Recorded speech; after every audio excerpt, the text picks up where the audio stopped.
times, but over Zoom, it's always a little bit awkward. There's like sometimes just like a millisecond delay, but it sometimes makes for like a little bit of awkward like repartee, but we'll see.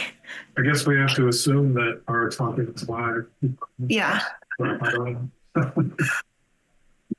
I don't think we've met before. Oh, I probably just got to click on it. Yeah, you can. So if you click it, click the three things and do. Okay, yeah, I see that. Yeah. That's critical. I think they're mid-match. Yeah, right. Like so the baffle box is a little obscuring it, but it looks like they're 5 away or 7 away, 6 away. Yeah. As long as we don't talk over each other, I think we should be fine. Yeah. Do you know either of these two players? I do not. No, I don't either. Let me actually look at the bracket. Let's see. Yeah, I noticed that. It looks like they're a little bit behind.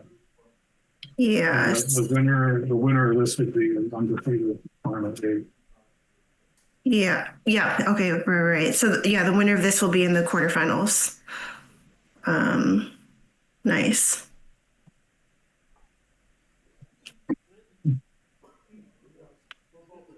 Yeah, I actually don't really know any of the players who are left in the bracket. It's kind of exciting. It means we'll have a new winner. Huh. Yeah, I recognize. I only recognize a few. Yeah. Maybe half of them. Yep.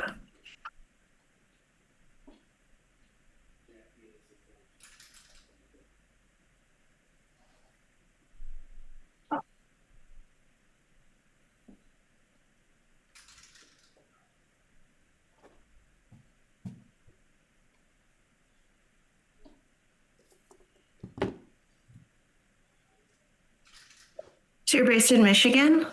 I am, yeah. Okay, really? Nice. I'm in LA, but I grew up in Southfield. Oh, really? Yeah, I was born in Ann Arbor. I grew up in Southfield also.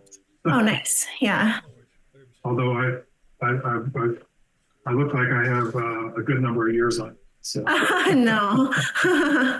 Yeah, I grew up actually I think pretty close to where Dima lives now. Yeah. I went to the Michigan tournament and my first stop was Leo's Coney Island. So you said did you go to Southfield schools then? I went to Cranbrook. Oh, okay. Yeah. I grew up at 11 in Lasher. Oh yeah, that's so funny. Yeah, my sister went to Lasser actually, but obviously that's like what 18th and 18th and Telegraph or something like that. Well, it looks like they're getting started. Right. I guess we have to assume that people are hearing us. Yeah. Right. Usually Dina will text and confirm that we're live, but I'll just check. Let me check the chat.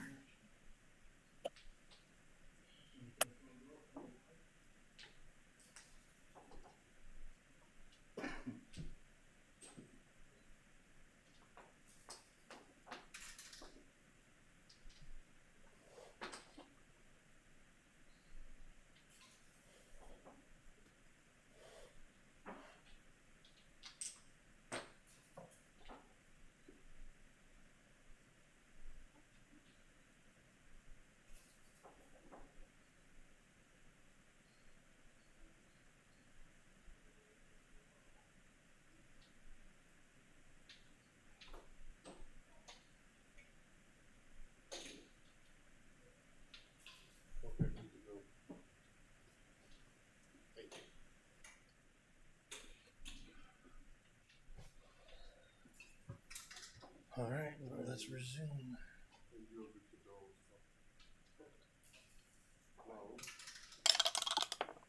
Okay, they're getting started. So I don't know if everyone can hear us, but hi everyone, I'm Melissa Shin, and this is Bill. I'm joined here by Bill Calton. This is the third round of the Wisconsin ABT. They're one round behind, but whoever wins this will be in the undefeated quarterfinals. And yeah, it looks like they had a dinner break, so they're kind of in the middle of the match. But so we'll close this match out and then start whatever is coming next. I just popped on the YouTube, and you can hear. Yeah. There may be a couple minutes behind. Yeah, actually, that's great to open the YouTube because then we can look at the chat as well. So let me get on there too.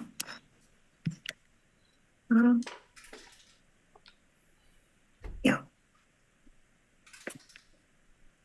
Looks like Rose off to a good start, right?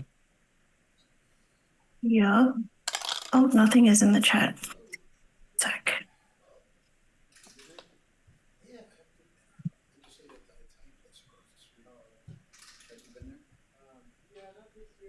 So I do have the live chat open. So if anyone wants to comment or ask any questions, we are on a delay, but we'll try to answer them as we can. The delay is quite long though, so we might be answering a question from like 10 minutes ago. So just be patient. Okay. If it was red, I'd already be thinking about a double. For sure. Yeah. Is this 6-4 for white? Yeah. Okay. Yeah, I would say where it's going to put it to take it away. Yeah, definitely. And what do you do here? Like make the deuce or something, or you don't run out, right? Yeah, they're making a 2 or so. Well, yeah. I guess that's a good question. You could run out, make the 2 all sorts of things. Yeah, I guess if you know that the cube is coming, is that adjusting how you would play this? Yeah, I really have no idea. I mean, Yeah, that has a certain logic. You're going to get one guy attack instead of 2. right. Making a 2-point has logic too, that if making a point, if you bang back, you've got a 3-point goal instead of 2. Exactly. Whoa, Oh, wow, That worked okay. out really well. Yeah, so, Also, that's a cube saver if there ever was one. maybe it wasn't a good one. Yeah, it's White certainly held that off really easy. right. I mean, those doubles look scary, but pink really didn't have any points made in the board or any development like that. So maybe he held off. Certainly true. I like just because of the score. I'm wanting strategically or technically, I'm wanting to get 4 points. So I want to send the 13 checkers on one side. You got a 5 and checkers you might be able to attack also. Right. Yeah, for sure. Maybe it wasn't a double. I probably would have won. And regretted it. It's all kind of Yeah. It's really easy for one. Right. Yeah. So now we basically have just a mutual holding game. Right. Or I guess sort of I mean, the anchors are different, but let's just. It's kind of just standard. Yeah. It's kind of just. I don't know if White's even on that. There's been no hitting. Right. Hunting's never been a strong point. Just because there's no hitting, I wouldn't assume it's kind of close. Yeah. Let's see. There's at least in the outfield, it's 50 to 68 and basically 66 in the outfield for pinks. The race must be like relatively close. Yeah, I guess just come down. White's kind of just playing hopscotch between the midpoint and the 8-point as long as he can. I wonder if pinks actually are just in terms of crossovers. Yeah. Yeah, though pink doesn't have as much timing. So the proper play was double one, depends on the status of the base. With White's ahead, that's okay. I don't know if he actually does it. Yeah. Okay, so I think the question here is whether or not pink wants to start to just play inside. He's kind of got to figure out what his timing is here. I watched a lot of the World Championship coverage, and I like Justin said all the time, breaking the boards now. Right. I don't know if that's right or wrong, but I like that as a rule. I would not. Yeah. I probably would have brought one guy in, say, who got 6. Mhm. It makes it. I doubt it makes a big difference, but Right. I figure you just Yeah. And now you keep your board solid as long as you can. yeah. And then now what do you do here? I mean, this is ugly. Now you really have broken the board. You know. Yeah. Justin likes to say we only break boards in karate class. Oh yeah, okay. That's a good one. Maybe he's changed some of his catchphrases, but that's what he used to say on the commentary. It's funny. Okay, so now white's counting. If they're ahead, they'll just move the checkers to the 10 point. But so let's see. I guess we can count. I was being really lazy on the earlier stream and not counting anything. It's 46, 66, 70. So what is it? 90. 90-ish. 90-ish for white, and I mean, it's got to be. It's got to be close. So I think you would just go to I think red's ahead a little bit, but there's some ways to it's kind of yeah. Right. Ooh, okay. So yeah, probably still stay there. Yeah. I would imagine the contact.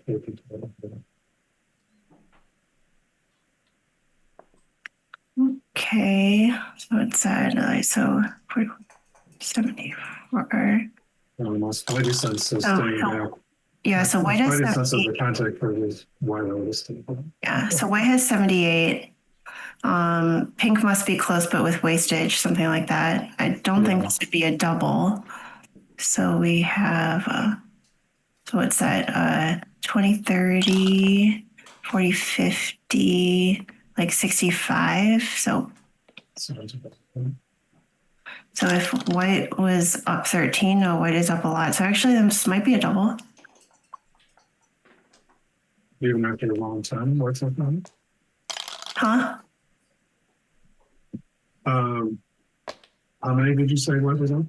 Oh, I thought they were up like more than 13, but I feel like that has to be wrong. It doesn't look like it. Yeah, no, I think that's wrong.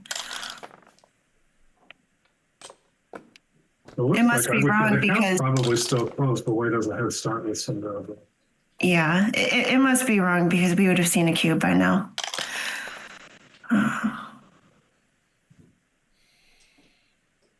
Just 2 off the 4. Oh yeah. Oh, what is he? I doubt that's right. I guess he's. But the real mistake was rolling 2-1 twice out. I don't. It's. My guess is white probably is up a lot of. Yeah. This has got to be it. Right. Well, I don't know. I guess I could just say got to until we count, but it feels like 20, 30, like 37, 44 for white, 44 for white, and must be, I don't know what, just 42-ish for pink. Which I think the race is almost. He's up a number of checkers. Right. He does have the gap on the 5 point, and pink has a very nice distribution for bear off. 10, 26, 31, and oh my gosh, I can't count that fast. No, me neither. I said counting is not distracting. Yeah, so it's 18 and 21. So 26 for pink and 23 for white. So it's a take. Right? Are you sure? How he's got so 24 for white, and that's isn't 2 it? extra checkers on it. Yeah, but the gap and the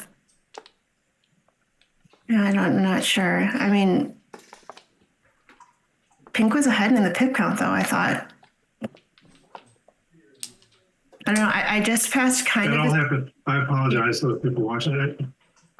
It all happens way too fast by the time I. It's so fast. Move on to the next things. Oh, Bill, I think you might be a little bit muffled. I don't know if that's something that you can look into, but that's some of the comments on the chat. I wish I knew how to make it. Yeah. Okay, so I think they're okay. So he did the double hit with the 3-2. He came in with a 5-4. It looks like they're playing dice on checker here. And a double six is a great roll. Wow, 3-away, 5-away. So 3-away, 5-away is 35% match winning chances for pink. Let's see here. White made the advance. I'm trying speaking off without my headphones on. I don't know if that's any better or worse. Okay. Yeah, we can see. Is this for, okay, this is for white. So I don't know. I think you just make the point. I don't think you play. Well, I mean, you can hit and make the ace, or you can make the better point. Yeah, I don't like breaking the structure. Yeah. Though, well, actually, he probably doesn't anchor, right? He covers. Yeah. No. Oh, okay. But you think you would anchor there? I don't know. So now I guess you got to hit on the 5, right? Yeah. Yeah. But he's a little bit out of ammunition now. So let's see. Okay, 5-6 is a. You jump out or hit 2? Asking me all these hard questions. Yeah, I suppose it makes sense to it too. I guess when you're, 2 points down in the score, you want to be aggressive.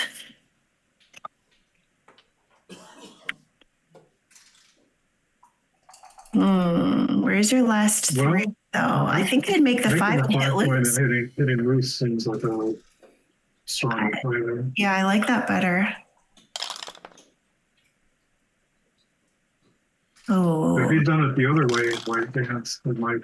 he might have a double. He might have a double here. So now what? Just make the 20 point and jump out with the 22 point checker. I've got a lot of plays here. Yeah, I guess he's considering blitzing. Would you hit with the 6? I like this, but oh wow, that's it. So now you've got to anchor. This was such a wimpy play, but yeah, maybe it was okay.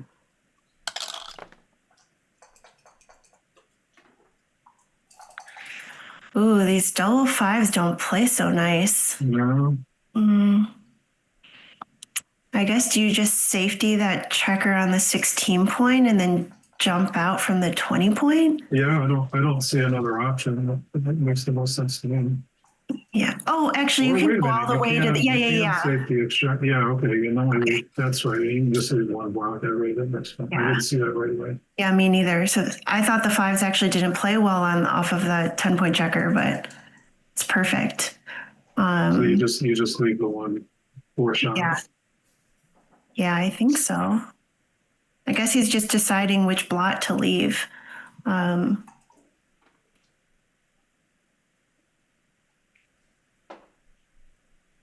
Yeah, I don't know actually. So would you bring the checker around to the 6 point here? I would play the other. You would? Okay. I would. I was right, but you're gonna get hit more often from here. Yeah, I was just thinking that white's structure is totally stripped there. So if he hits, he's gonna have to break something. Plus, it's not, white got or pink got missed, but you still have to clean up this blot somehow. Right. Oh yeah, and then it would have been easier from the other spot. Right. So now do you just make the structure and come to the 9 point? He's kind of leaving Junior behind if he does that. Right. But it isn't. This looks pretty solid though. I don't know actually where the other. I don't know what you would do if you didn't do that. Yeah. Well, you got missed again. Yeah. Would you just break the 18 point here? Which the Barkin? Yeah, Maybe. this is for white. So I was thinking break the 18 point because the 18 point and the 20 point are maybe slightly redundant.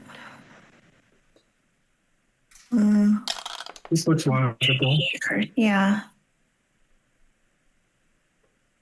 So I think you jump out with the 5 and then 8 to 6. Right. If they can survive one more time, it keeps them. for sure. Yeah.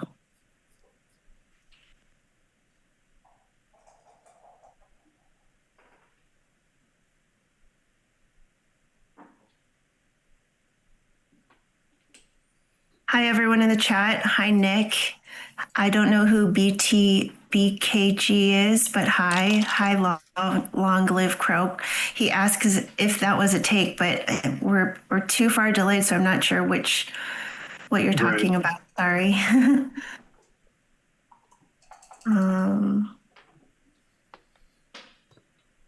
Yeah. I wonder if Pink has a double here. Right. It's White's going to be dropping next turn after that. Right. I think that those boxes were a market loss. Yeah. I think if Pink didn't get hit one more time, it was over. So they're probably technically too good here, but we plays on it. Yeah, I mean, he has a few bad rolls, I guess, and White has a little bit of counterplay in their home board, but I think you just let this go, right? Oh, yeah. Yeah. That's right. Yeah. There's sort of not enough contact there with the 20 point and the 18 point. Like Pink can just like bury it behind you. Right. It's not it's not a back there. So now we're 3 away, 4 away, which is a slightly exciting score. I probably shouldn't say White and Pink, but I have no idea how to pronounce these names. So. Yeah, same. Okay, so developing our boards. Ooh, 6-1. What do you? Not a good number. No, do you double hit here or? Yeah, it's either that or you just do nothing. I hate doing nothing. Oh yeah, or you mean like just play quiet 13 like 13 to 6 or something. Yeah, I hate doing that, but it's so often right. Neither play is a factor, really. Yeah.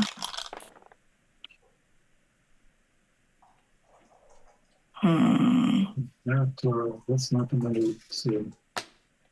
I like this and splitting in the back, maybe. Yeah. I probably would have thought about it. Either that or you split to a high thing. Yeah. It's a great response. Ooh, did you That's possibly a double. Yeah. Especially if you play like that. I would guess this is a double. Yeah, same, especially at the score. I think he's just got to come around to the 11 point, right? I've been trying to play more aggressive with the cube in general. My instinct is to wait. Oh, and now Pink is happy they didn't double. Yeah, absolutely. 13 to 9 here. Yeah, what else is there? Yeah. It's a really nice builder. Oh, and we got a record, yeah.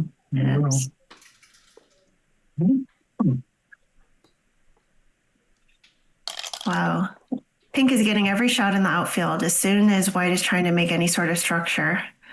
So this is an unfortunate roll. Would you just slot the 5 here? Yeah, I like that. I suppose. Yeah, I don't know. I don't know how much more value the deuce point has to the 3 point there. But I like this. Well. What do you do? I don't think you're not in any danger of being primed, and you're keeping the most contact. So yeah, it makes sense to stay there. We just come to the 6 point here and just kind of clean up a little. I guess. So what else are you going to do? Yeah. It's certainly not going to be easy for White to bring us home. Right. All right. So the 3 is cleared. I would actually consider jumping out from that 3 point with the 5 and just putting a little pressure on White. Yeah. Although you have pressure anyway, because White's got to come to you. Right. Yeah, good point. There's a lot of 8s and 9s. So maybe you do have to move up, speed up to 2, just because you can't hold it. right, right. I'm inclined to just jump out from the back with that blot.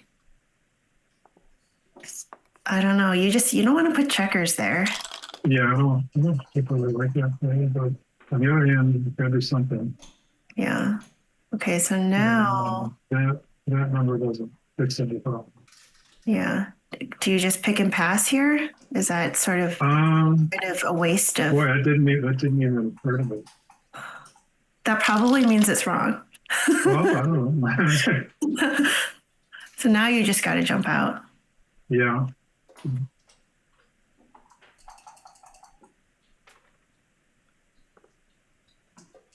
Sometimes those plays are right. It just putting 3 guys on the ace point is not something that comes immediately to mind. Right. Yeah, it really is. Maybe.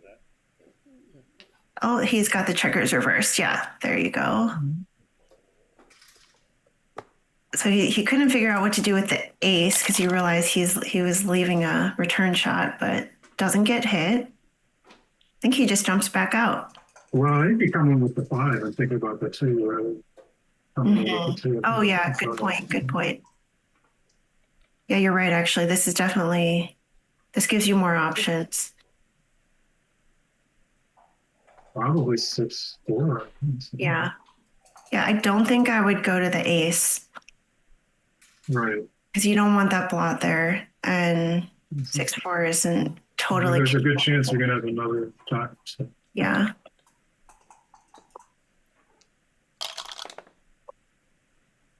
Oh wow. All right. That was very good.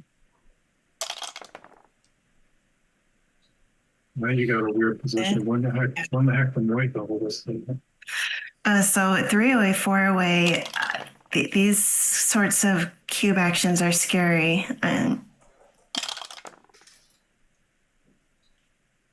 wow, That was a good improvement. I think you could actually double here. I know the window is so impossibly small, but he's gonna start being too good. It looks like probably would have doubled there. Yeah. You think he's playing on? I don't know. I don't know these players that they keep thinking.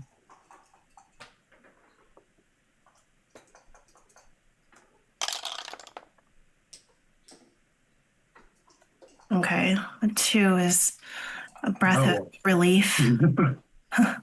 You just got to go 6-2 here, right? I mean, now what's the key now? Do you have to wait again now that red's not? I know. I mean, at 3-away, 4-away, pink has such a high recube value, so. There's a lot of shot numbers there. I suppose you got to vote. Right. This might be one of those ones that kind of very quickly went from into not good enough. That's a great roll. Yeah, see, I don't think that white can double this now. No. Yeah.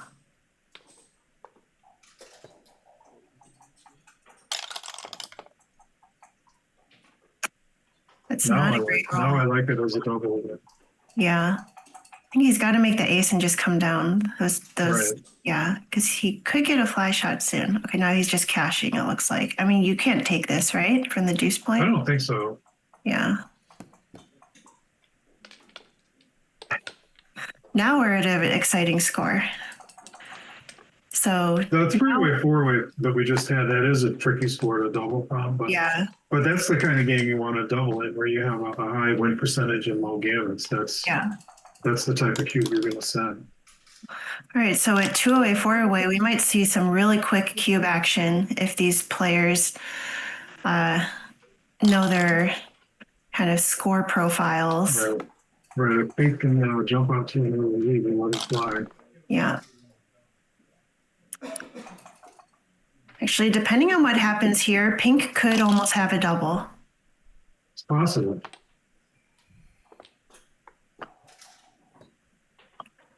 This wouldn't be crazy. I don't think you have it yet. No, but it would be like not completely crazy.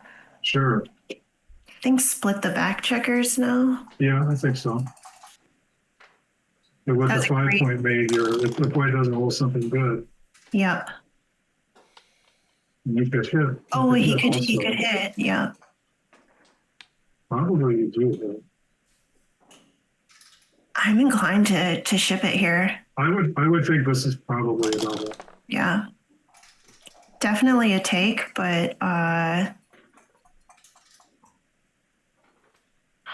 do you do here? I don't know. Maybe just jump out from the 24 point. Oh, Well, I hate it just because it feels like there's so many good rolls for white. Yeah. I don't. It feels like there's so many good rolls for white if you do this too. So right. Okay, well, are you making the anchor? Maybe you have to hit with the 5 on that last play. Mm-hmm. That seems pretty wimpy too. Yeah. I would think, even though you want to anchor at this score, still making the 5 on the other person's head, it's got to be good.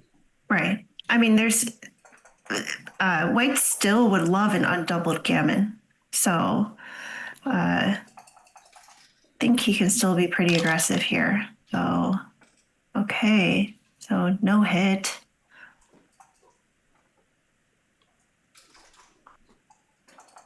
What do you do here? I think, are you slotting the 5 point? I assume white's been stuff up. He's been playing conservatively so far. Okay. And that looks reasonable in this position. Yeah. But now you're probably not going to see a cube from either player for so long. Yeah. That's a nice roll. Ooh, it's a bit fast and he's stuck back there, but it's a good roll. So, you going 6 to 2 just to kind of unstack? Yeah. Oh, wow. Okay.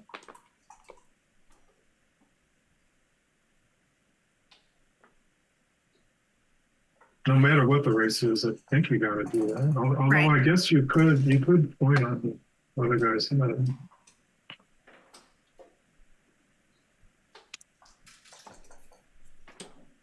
No, I like looks very natural to do. Right. Oh, wow. But no matter what the race is, you got to go. So, Yeah. I would like to know what it is. But Okay. 5-1. So I don't think we're going to be seeing. We don't think we're now's going the to time be to stop seeing and cute, right? count. Right. Okay. So 24, 54, 62. I can't count right now. 62, 71, 76, 80. So 119. 119 for white. Okay, I made you do the hard work. 119. 119 to white. Yeah, exactly. And then I think this is also 33, 65, 85, 93, 95. Well, I think that was a take. What'd you come up with? 119 you said for white. What'd you get for the other? They already moved. I thought I got like 109. So actually, no, maybe it wasn't. The accuracy of how I just counted is I don't trust it. And it looks like they took the time to count, so I'm going to trust that they counted correctly. Well, the thing is let's say it was 10 pips. Both sides in a low gammon race, both sides can take a little deeper at that score. So right. Yeah, exactly. No, so I definitely would have adjusted and thought about it.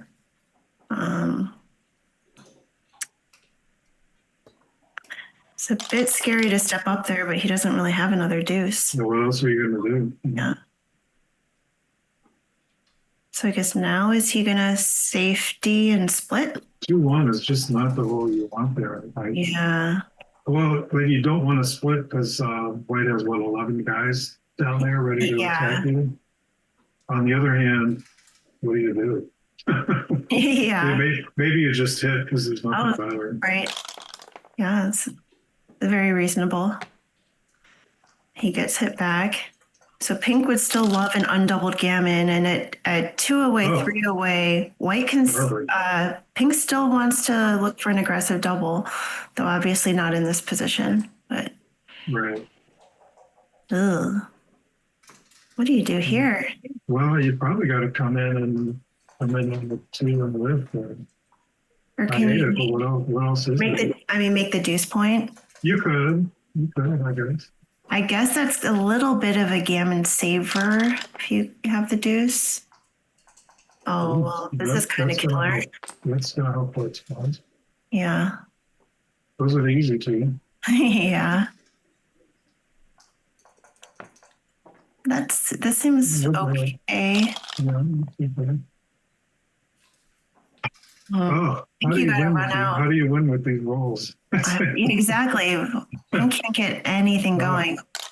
But I think when Michi says that when the midpoint is stripped, you wanna run towards it. So I think that was right.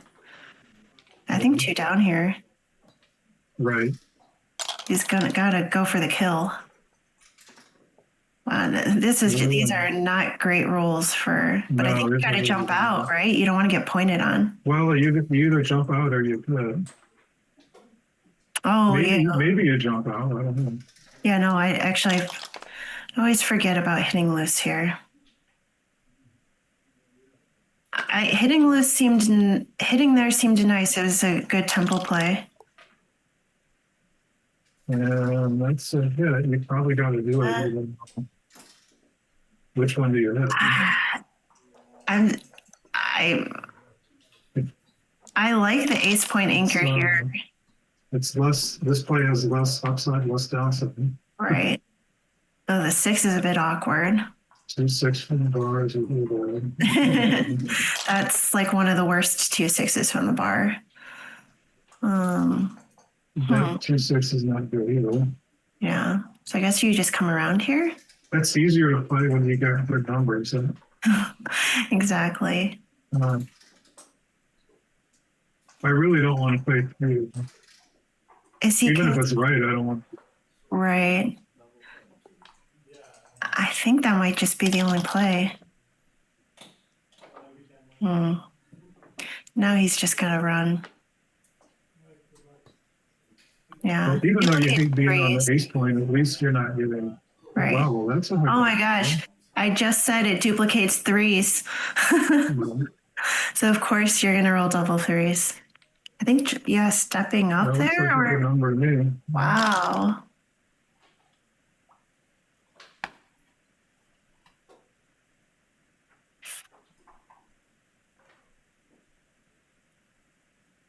I'm not sure what you need is to double. Right. I don't think he has it yet.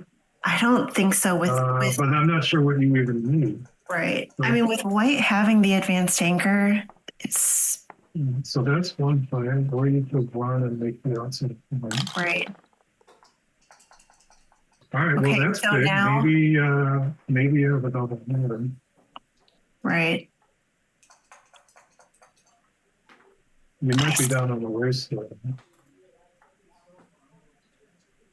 I mean, now this. You haven't noticed, I want to double every rolls. I'm always thinking about is it a double yet? Is it a double yet? Is it a double yet? Exactly. No, and I mean that's great practice. Especially at these types of scores. I mean, you should just be pausing for half a second and thinking about whether or not you have a double. Oh man, as soon as he got some momentum, this is just pretty nasty. They probably didn't have a double yet. I was just starting to get excited. Yeah, I think with that 20-point anchor, the volatility still isn't there, even when he's dancing. He still had a long way to run around the board. Well, and now he's glad he didn't double. Now he needs to kind of be careful. That's a good rule. Jump out with both, right? Double falcon, sort of. Well, double falcons when you come out into two direct shots. Right. Yeah, I guess this is double. I like coming out, just grabbing the outfield. Because now if red rolls a 6, then he has the outfield. He didn't, but Oh, so he has one too many ones here. yeah. Play well, but ugh. So I there's no good way to play it. Not really. I guess those are two. Those are 2 of them. Oh, And you got, that's it, and you got one more, you know. yeah. Does it seem like as good as anything else?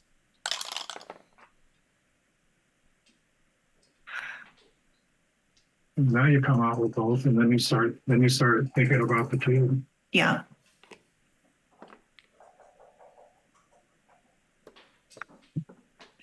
Because both sides take points are pretty high here. Okay, so here the question is whether or not he wants to keep that blot there to be annoying, or he's kind of in gammon safe. I think feels right. Yeah, that guy on the ace point seemed like more of a liability than an asset, I would say. Yeah, that's what I was thinking. So now 6-5, and then he's Probably. only leaving a 6-5, so only two fly shots. Though, but man, you don't want to hit here, but you gotta. Yeah, but you have to. Yeah, this is where you hit and then just close your eyes. Okay. So now this just got gammonish. This is a bit scary. A little bit. If pink doesn't come in, I think I would stay back there maybe. So now he's playing on, right? Yeah, for sure. Yeah.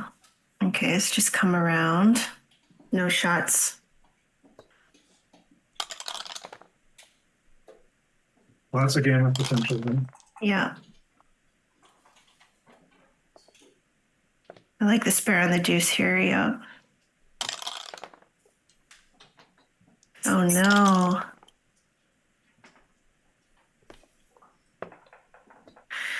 This must be Gammon City if he doesn't get a shot.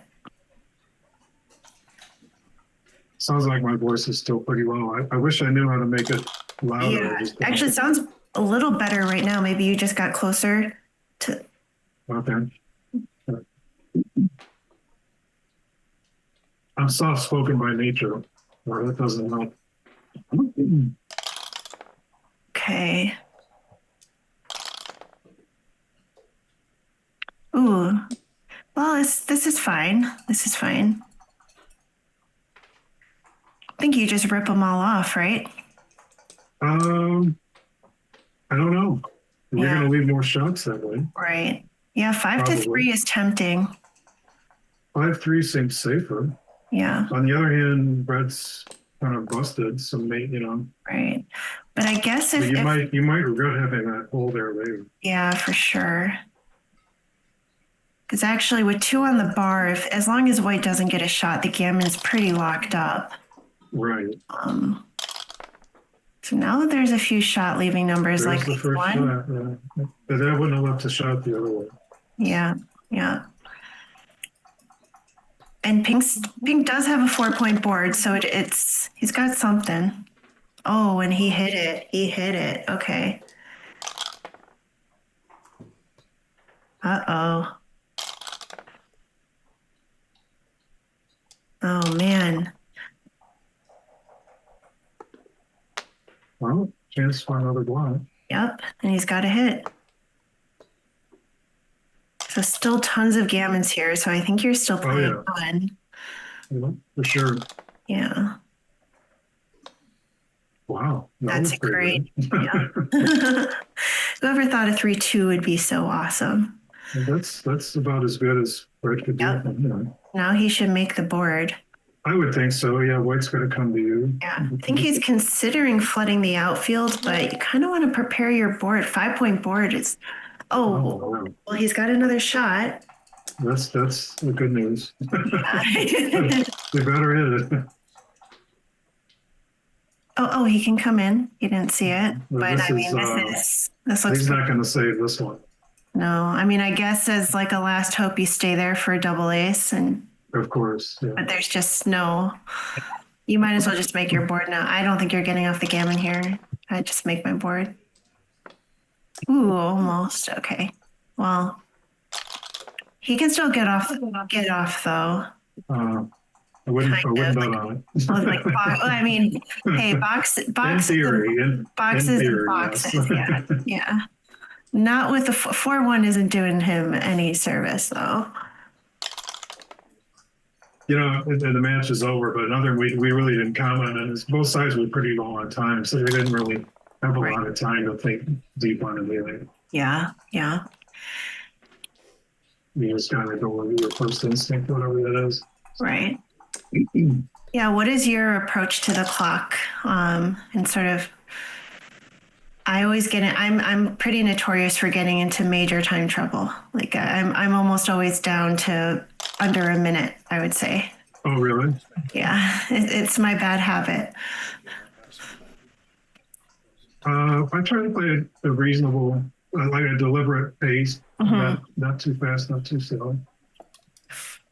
Okay, let's see. Most of my time is probably spent counting. Same. So it takes me a while, and then I count it a second time when I give a different number. Yeah. Exactly, or I'll forget the first number. Right. So I do have a system where I use my hands to remember the number. And yeah, I don't know if it's wise or not. Like a lot of times when I'll try to keep a running count. same. But I don't know if that's just a waste of mental energy. So Yeah, there's so many schools of thought on that. I always try to keep a running count in the beginning, at least when it's easy. I will lose it eventually, or something as soon as like a couple of hits happen or something happens that just distracts me, I'll lose it. And then of course, then I probably won't recount until I have to. But I would say I just as practice, I'm a pretty new player. Like I just kind of try all methods at this point and see what sticks. I've gotten somewhat fast at cluster counting, but it's really a focus issue. I really need to be like kind of in a good mental space and pretty focused in order to do it quickly. And I've noticed that when I'm just like a little bit tired or maybe still warming up or kind of getting into the match, like just forget about any kind of fast pip counting at that point. right, like I can do it, but it takes me a while. Yeah. And unfortunately, from a commentating perspective, by the time I count it, they'll be gone. Oh yeah, that for sure. Yeah, and yeah, so someone also taught me like this sort of sign language for keeping the the initial count. And the problem with that is I've noticed that I count a lot using my fingers. So then I'll confuse the count or something like that. And so I've been doing the method where I take the count and then I put my one finger on the pip. That probably will help me remember what the count was. So if I got like 111, I'll put my finger on the 11 point. Yeah, I do the same thing. One finger on the 11 and then one finger on the 1. Yeah, yeah. Or I can use one hand for the 10s with one hand for the 1s and do it that way. Right. Okay, let's see what the chat says. We'll take a short break, I guess. Yeah. And see who shows up next. Yeah, I think we'll probably have at least 10, 15 minutes. So yeah, guys, we're going to take a short break. If anyone has questions, I can monitor the chat, but otherwise we'll probably just mute ourselves and hold until the next action. Okay, yep, thank you.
I like having my feature.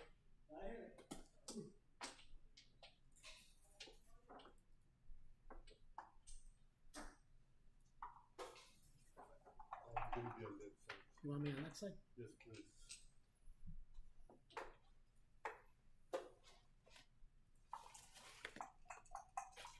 Let me see if I can get a glass to pour this into. Okay. You got it.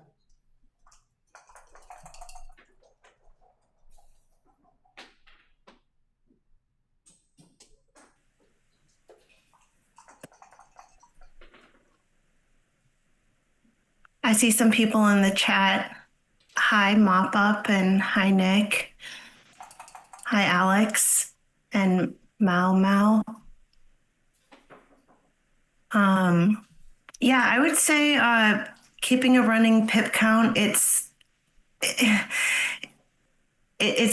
like going to the gym. It's all about practice.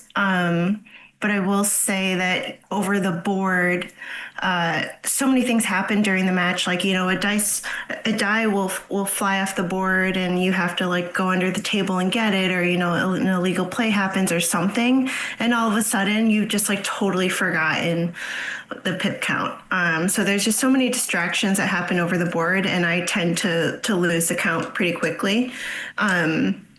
There's a great video on YouTube from Nick Blazier about keeping a running pip count. That's how I learned to do it, and it's a really great resource. His channel in general is a really great resource. But if you look up like Nick Blazier running pip count, that's kind of my go-to for how I learned it. And I would say that I think a lot of top players do keep a running pip count, but there's also, tons of very good players who think it's overrated. Oh, wow, that was fast. Yeah, it looks like they're setting up. Some people So in the the chat. winner of the last match has got to, they could probably, because they're behind, they got to play 2 more matches tonight. So Right. Yeah, some people in the chat were asking for or talking about the running pip count idea, so I was just giving my own thoughts. I think it's really useful if you really have it down pat, but I think plenty of grandmasters and really good players will tell you that oftentimes you don't always need to know what the count is. But again, everyone has like sort of their different approach to the game. If it comes really naturally to you, that's a great asset. Right. So I started about 20 years ago playing, and I think Kid Woosley was on the side of the advice that says, well, you really only need to know the pip count maybe once a game or twice a game. Yeah. Or if there's a doubling decision, or if you're going to break contact, something like that, then you need to know the status of the race. But most of the time, all you really need to know is it close? Am I behind? Or am I? Right. And that's probably good enough. But on the other hand, and we play on the computer all the time, and the pip count's right in front of you. And I'm sure you've noticed, and people have watching have noticed, just being up or down a little bit can make a big difference in what the checker plays. So, like, it seems like if I knew if the pip count was right there at the table, it would be great to know it. Yeah, totally. But I don't know if it's worth the energy to do it. Right. Yeah. For me, as someone who often gets into time trouble, that would be a huge asset.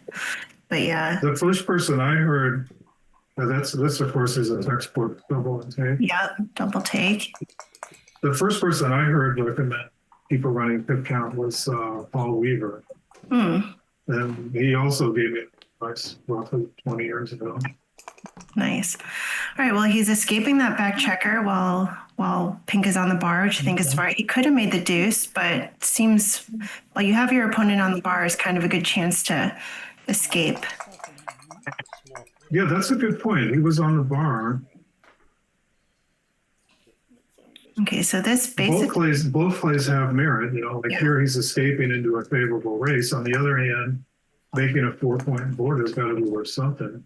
Right. Okay, so now we just have a one-way holding game. White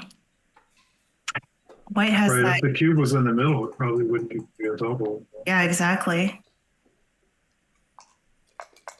So we have, this is the quarterfinals, I believe, and this is a match between Bill Lonergan, who is from Long Island and is a very active player on the ABT, and then Konstantinos Lekas, who I've seen the name before. I don't think I know him personally, but I've definitely seen him around on the ABT. Okay. Yeah, I haven't seen him. I've played Bill many times. So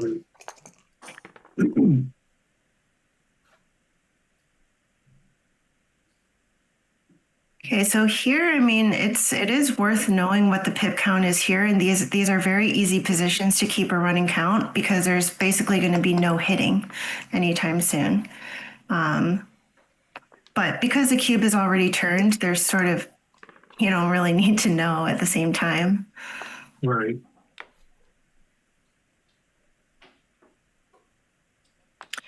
Yeah, but I actually imagine, I mean, this you could actually do just an adjustment, what do you call that? Shifting adjustment, pretty much. Yeah, there's lots of methods. Yeah.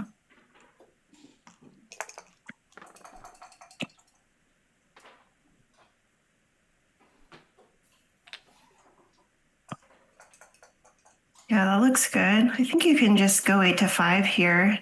You're going to break your midpoint next, but this is fine. It saves like a bad 6-1. Oh yeah, I wasn't paying attention. What was the last one for King? He had a like a 4-3, and he could have just brought 2 in. He probably should have broken there because you're gonna have to do it next turn. Right, right. So okay, I think this plays itself. I think he was just double checking the race maybe, but even with race aside, he didn't have another good 3. So this, I think, just 2 down. Right, although I doubt it matters. Yeah, it doesn't matter.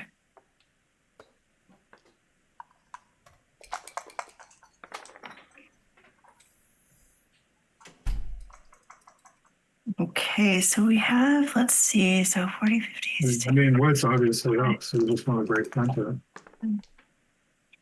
74, 94. I think it was 95 minus 8. So I think pink has like 88. And 24, 14, 28, 56, 64, 66, 75. So down 13 and now down like 14. If you were right, 16. But that's actually if not. If you're right, it's 11. Yeah. So that's not crazy. No, I think it is. But that was before the 2-1. So I think he's down was down 14. But I mean, it's a very close race. Well, now it's not. Yeah, see, sometimes I'll be keeping a running pip count, but then like boxes will happen or something like that. I'm like, okay, now it doesn't matter. Like I'm way down, it doesn't matter at this point. I think you can run here. I mean, yeah, probably you're gonna have to run next time. yeah. I would just do whatever. I don't think you're in much. I don't think I would. I would probably keep one back just in case. I don't think you're running much there, even if pick and pass 1 happened, but probably still not. Right. And going 8 to 6 was probably just more efficient anyway, but it doesn't matter really. It really doesn't matter. You're definitely not going to get there. Yeah. Well, famous last words. Well, okay, now you won't.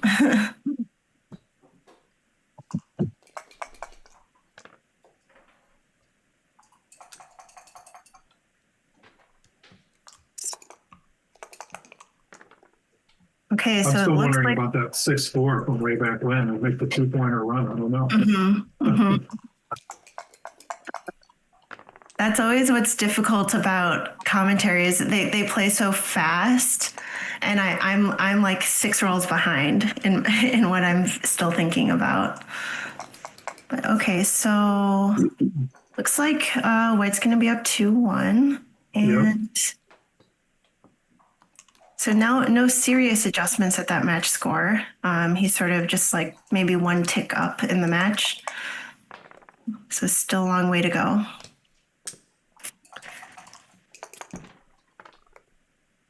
Right. There is some recube readjustments.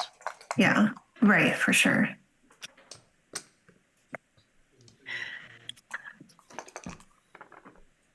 All right, everyone, thanks for watching. And we want to thank backgammon.com for sponsoring the stream. They're doing lots of good stuff for streaming, USBGF, for the teams that are going to London.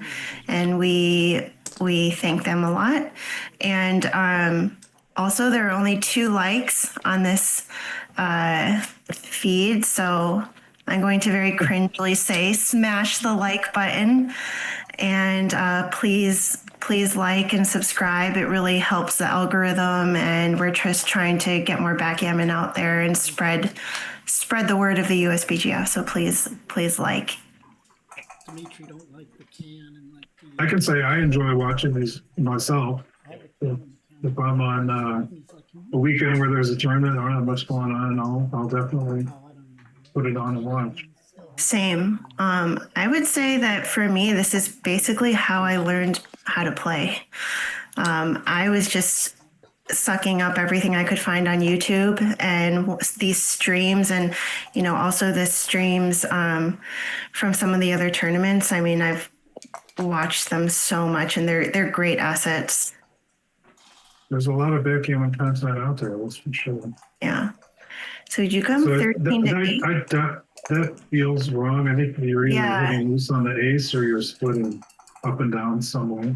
I liked something up and down. I think I'm pretty sure something up and down is right. There's a strong duplication if you do that. They played it kind of too fast. Right. I think the problem, I think the way White played it is it just gave Bill too much freedom to do something good. Right. Yeah, he also could have considered like 2 up there. I would have need to look at it a little longer. Okay. Ooh, 4 fours is quite nice.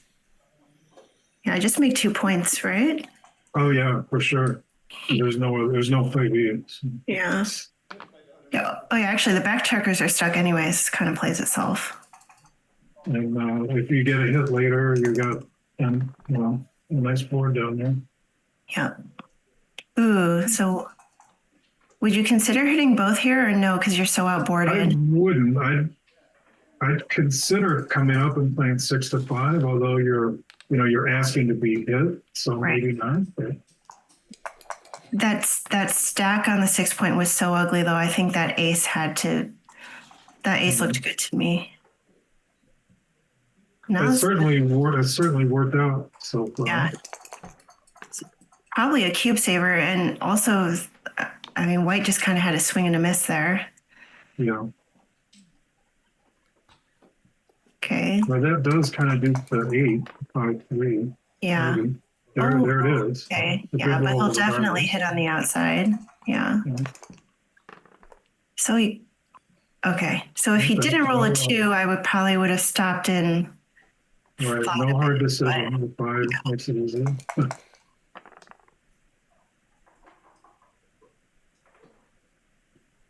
See, someone in the chat, Backgammon Cafe. I don't know is that Roberto? That's either Roberto or like Roberto's evil twin. I don't know what that is. That's a website? No, that's someone in the chat named Backgammon Cafe, and I'm guessing that's Roberto. And he says, if I'm going to make an important decision, I'll recount anyway. Right? Why risk being wrong? I think that's great advice. Certainly, if you want to improve, you need to be aware of the particular. Yeah. Some way, somehow, you got to come up with a way that works for you. Okay, so it's just out and I think down. we both just count the whole board rather than doing shifting or difference. But those are valid approaches too. And I've seen people that can do it lightning fast. Oh yeah, like Ray Fogerland. He has his own method of kind of shift counting, and it's so fast. It's pretty amazing. For me, cluster counting has been the only way that's marginally worked for me. So Bill is thinking here about out and down, which seems reasonable if you're up in the race. I still think if he's down in the race, it could be reasonable. But even if you're not, what else are you going to do? Exactly, because you don't want to stack anything. So those are two of the fours, I think, for sure, right? I don't think you're shifting to 1 point, so it's just Yeah, counting, I guess, crossover looks like like 50, 60, 70, 80, 104, 108, 118 for pink. And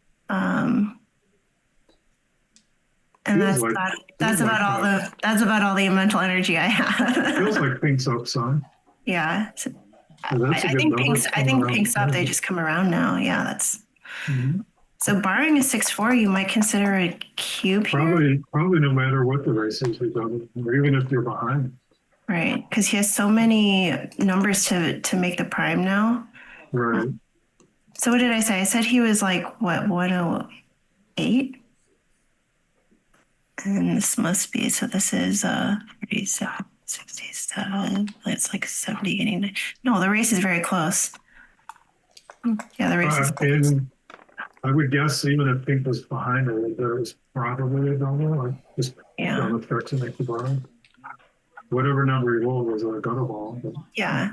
Oh, I'm not sure if I would have done that. The race is, White's probably ahead in the race now, so there's no reason to go 6-1. I would have just brought them in and hope I can escape. Right, that's Justin's thing. But then don't break the door. Yeah, exactly. Yeah. The 6-4 isn't that great. Got to be stacky now, unless you're making the deuce. But I don't know if you want to do that.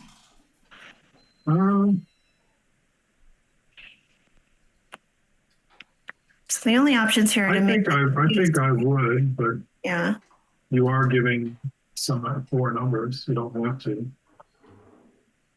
Well, I think I'd do it anyway. I suppose probably the better answer is you need an exact count to know whether it's worth risking the shots or not. I'm pretty sure the pink is behind.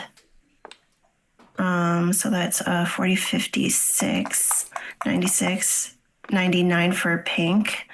Yeah, right. I probably was less than. And so that's so 35, 39, 45, 65. Yeah. Pink is way down. I think I would have left the shots against him. Yeah. I don't know if it was right. Pink is way down, though. If they can't get out now, they're about to start wasting a lot of pips. So pink can catch up here. It still could be a double though, because pink's gonna, even though you're down on the race, you're gonna hit loose, and white doesn't hit back, it's over. Right. So even though you're behind, it's probably still a double. Yeah, and like a 5, so a loose hit in a dance is a huge market loss. Obviously, like a 5-3 is a market loss. Here comes the hit. So yeah. So just hit in 6-5, right? Oh no, you got to hit here. I would have hit there. Yeah. I don't think you can give white a great chance to get out. Yeah. Ooh, see, now this is actually white. From Bill's point of view, that 6-4 would have played better from the bar. Yeah. I think white might have a double here. Probably. Feels like it has. 18, so that's 54, 56, 66, 74 for pink. And that's 30, 40, 54. Oh yeah. White's up 20 with Thanks a little for bit doing of the hard work on the counting. I mean, I could be wrong, but pip counting is really I've noticed is just my biggest weakness over the board. And every time I'm watching a stream now, I will often pause, count, force myself to count. So I'm trying, but I don't really guarantee any accuracy. I think white is up about 20 with slight wastage. So you could say 18 or something, but it's a huge pass. If my pip count is right, it's a huge pass. But usually feels like a pass to me. Yeah, usually someone in the chat will have have the pip count too, so that can help us cheat a little bit. Sometimes people even put it in the computer. Yeah. Yeah, if anyone is transcribing, feel free to correct us and give us some hints. It's a little difficult when they play so fast to be accurate. All right, 5-3. Okay, so now pink is 8 away, 11 away. So probably no major adjustments, but definitely that we're starting to get into territory where he's up a couple of notches now, and he might hold off on any sort of like early doubles. Okay. 5. Where's your ace? Step up or slot? I guess that's good. I hate stepping up 24 to 23, but sometimes you got to do it. I think I'd make the 11 I would make that point. I don't think he had an yeah, ammo. I'd make the 11 and then come up to the butterfly anchor, I think. Yeah, that felt like the right play to me, for whatever that's worth. So now I guess, do you come in on the ace and then step up the 4? I would come down with the 2. Mm-hmm. Because you're not worried about getting hit out there with the black, and assuming that black lives, you can hopefully use it next roll to make something. Yeah, very good point. That's the easy one. Yeah, I think maybe 8 to 5, and I'd probably step up to the 4 point. Or sorry, I mean the 21 That makes sense. But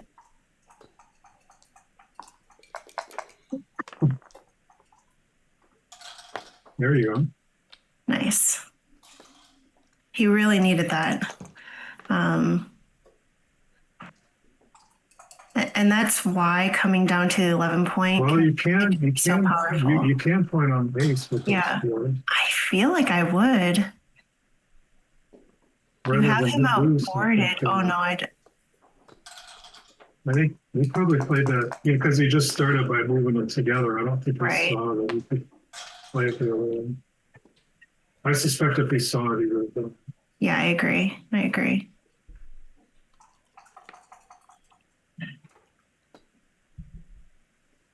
It's possible that because he already had 3 checkers back, he wasn't afraid of getting hit, but I'm not sure what he gained at all by not pointing.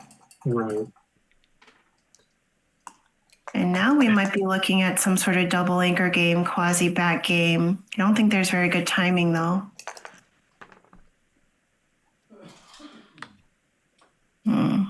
Oh, where's your 3? I guess. That would come out. I don't think you're in much danger then. Yeah.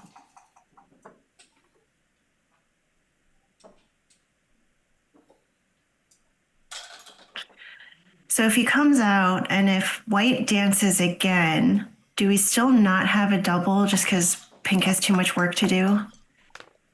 The answer is I don't know. And when I don't know, I double. How's that? Let the other side. Exactly. No, that's a very important concept. Yeah. Pull everything forward. That makes sense. Yeah.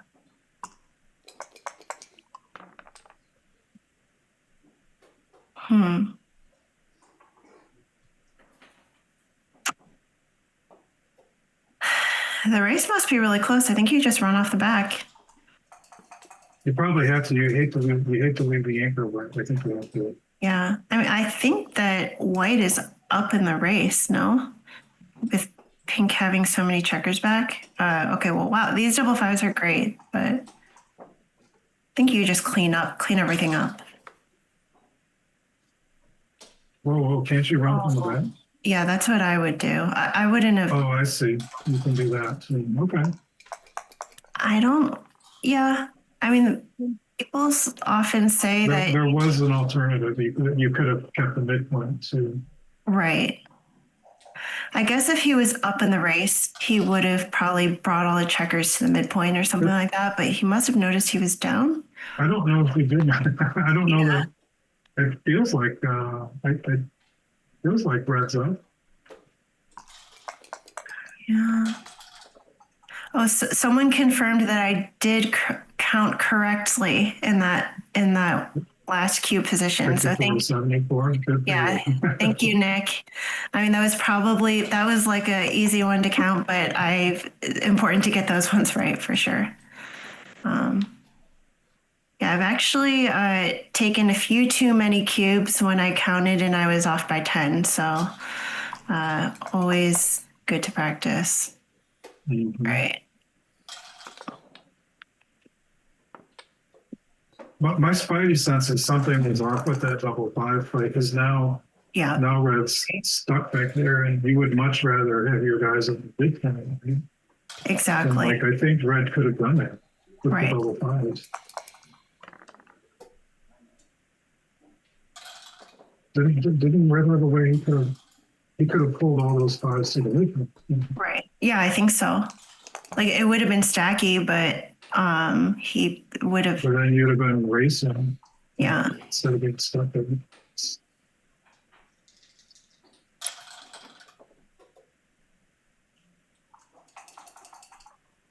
I don't know. This is pretty inconsequential, whatever this is. Oh yeah. I don't think there's I think he's kind of realizing he's going to be out of time soon. Maybe was considering playing inside, but as we say, we don't break our boards. I have a bias towards that. My process is I make the board and then I run. Yeah. What happens, happens. Well, that's the thing. You actually want to keep the solidity of your home board because that will make you more confident to run when you can. Right. So sometimes these shifting on home board plays are right. Right. They're kind of plays I don't think. Even I mean, when here they're- it even actually, when they're right, I don't do it. here it actually feels right, I would say, Could be. because he's not totally killing any checkers. Like he can still easily remake the board here.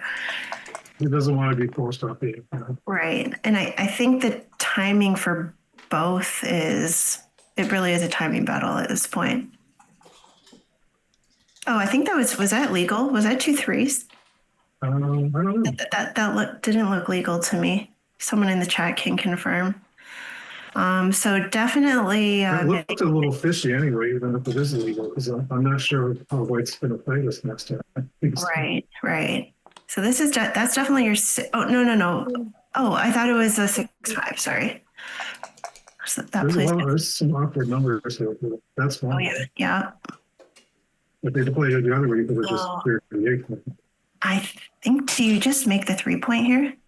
Oh, you can play inside. Never mind. Okay, yeah. Of course, you play safe. Well, hi, Tommy. Tommy's in the chat. Tommy, I'm guessing that you made it home safe, and it's good to hear from you. Tommy and I just got back from Monte Carlo. Oh, you went to Monte Carlo? Yeah, it was it was a awesome experience, but I'm totally just exhausted.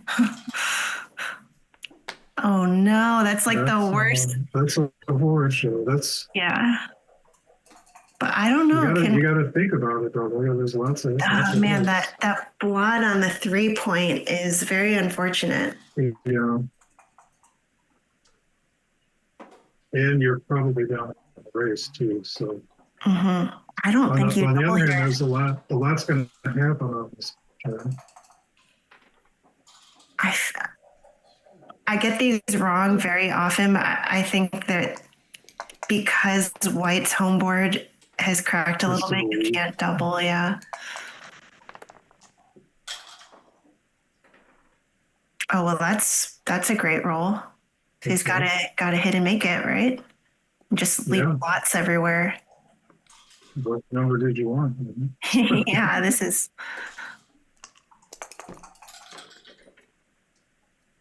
Okay, so now do you use cash, right? Or you want to play on? I would take a roll. Okay. Doesn't Oh, mean I'm right, so I would get that. yeah, there's a sniff of gammons if you pick up the other blot, for sure. Well, you're not risking much really. You're only risking Right, right. leaving a fly shot or two from the bar. Yeah, that's a good point. Worst case. Okay, so man, white. Almost a free gammon. Yeah, white is Dominating great so far. here. Yeah. Let's see if Bill can get on the board. So I would say actually, even to an 11-point match, down 4-0, I'm going to start being aggressive. All right, I'm just going to like up my aggressiveness one notch. So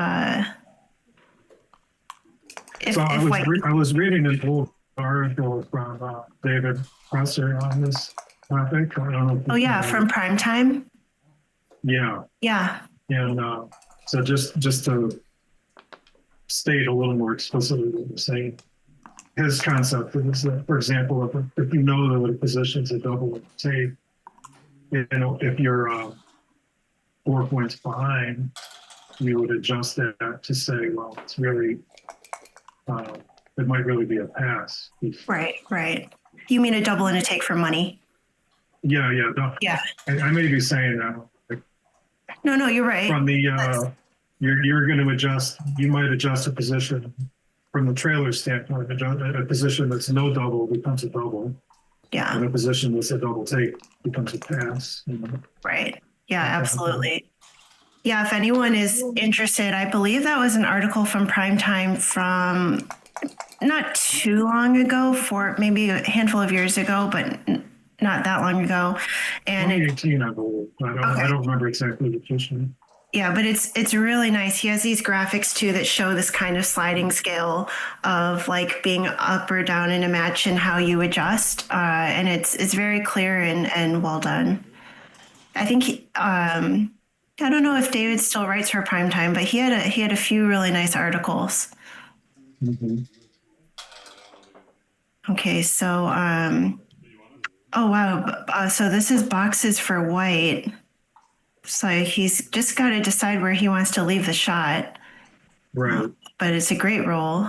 I would start by making the bar and then put them. Yeah.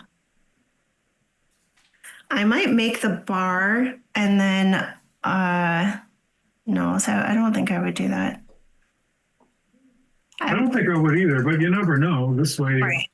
that your strategy is the run and you're just leaving one blot. So then maybe. Yeah, I think I would have made the bar and then come to the 8-point and just left the ace shot. I think so. Although you're leaving your guy with Stranded a little. double threes is a great one. Yeah.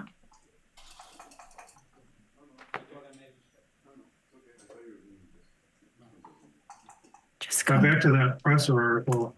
The other point of his article is that only applies to a gammon's position. If it's a low gammon, you're not adjusting at all. Right. There you're just looking at the take points. Yeah, exactly. Yeah, actually, that was, I had the privilege of taking some lessons with David Presser last year. Oh, wow. Okay. And yeah, it was awesome. And one of the things that he taught me that was a big hole in my game was basically, I was always like so scared to double when I was up in the match. And he was like, if it's a gammonless position and you're way up, you're still doubling. And I was getting into these places where I was just missing double after double after double because I was like, oh, I'm too scared. I'm up in the match, so I don't want to double. And he's like, if there are no gammons, you just ship it.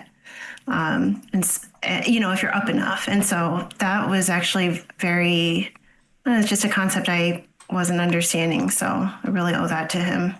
So that position there, I don't like the way White played that. Like, even though you never get hit this roll, it just looks like you're going to leave shot after shot after shot. Totally. Yeah. 2-1's actually probably a good roll. This is a really nice roll. I guess he's considering if putting a spare on the 6. I think this is fine, Yeah, but it's reasonable too. I like making the ace.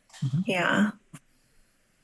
I suppose you'd have to cycle through the numbers and see what we just shot. Right, doesn't, right. you know. I guess this way, like a 6-1 or something plays really nice.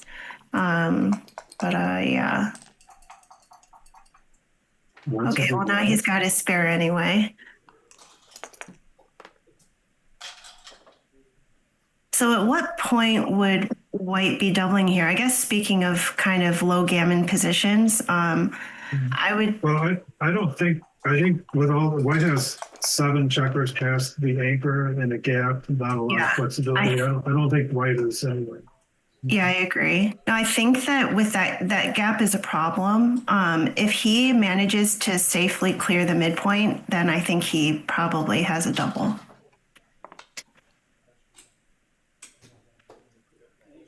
Yeah, I think you clear the midpoint and then you take a look. Yeah. But I mean, if there's going to be a shot, it's probably coming up right now. So let's see. Okay, well, he can still play this safe, but he doesn't like it. Yeah. I don't think I you're mean, picking last time we made a move like that to not leave a shot. Right. I would leave a shot here. I would probably pull 2 down and just leave a 3 shot. I think that's reasonable. And then if you get missed, then Yeah, though with pink being stripped on the midpoint, you know he's going to break it soon. So that does argue, I think, for not leaving the shot possibly. So now Bill is considering leaving that blot there just to be super annoying. Yeah, this one's not obvious to me because there's advantages to being there and disadvantages also. Right. I don't know if there's a huge advantage. I mean, what would be the gain? It would be like a 6 on like 6-2 or 6-3 or 6-4 or 6-5. I mean, there's quite a few 5-4, 5-3. Yeah, no, you're right. But the aces, of course, are the downside. Right. So actually, it would not have been very good. So Right. now you have to bury and I would actually think about 13 to 12. Is that too loose? Probably. Yeah. Because then you're giving what 8s and 9s. That's quite Yeah. a number. Okay, well, this is perfect. Basically, no, you got to no. run now. No. White's instinct is to never leave anything. Right. Right. You got to do it at some point. Oh, wow. Okay, so deuces are blocked. So now what do you think about the cube? I definitely would have thought about it. So this is forced. So if he doesn't get hit, I mean, I think you just cash. Right. Yeah, for sure. Yeah, but I think he missed. I think he still had it. Probably was Oh. last time. Although it's I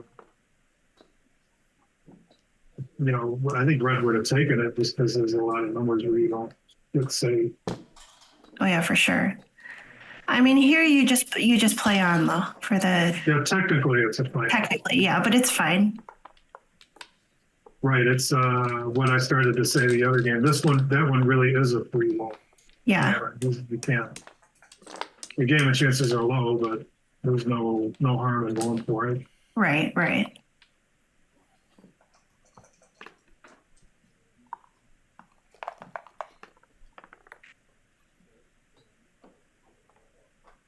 Hi, Gigi. Hi, Scotty.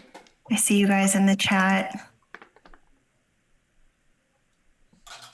I don't know. They're talking. Oh, I see. Oh, Scotty's talking about fish. Okay. I was confused. He said, I brought 50 pounds to Michigan. And I was thinking, what are you talking about?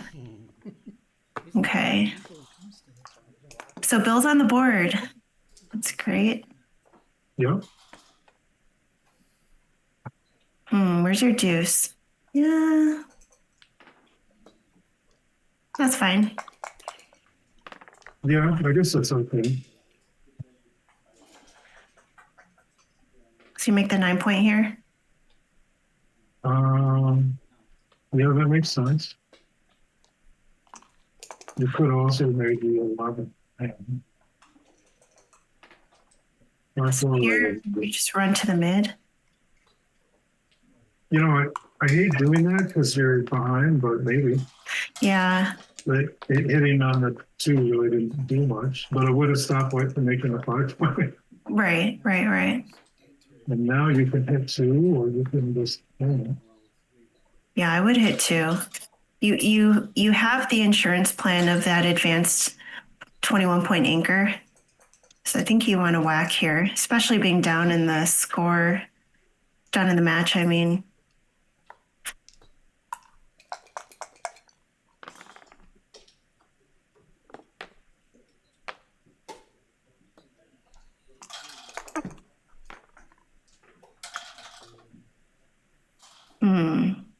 So are you blitzing here? So you're making the deuce and then hitting on the 4-point? What else is there? Probably just because I don't know what else you're going to do. Yeah. What's the alternative to that?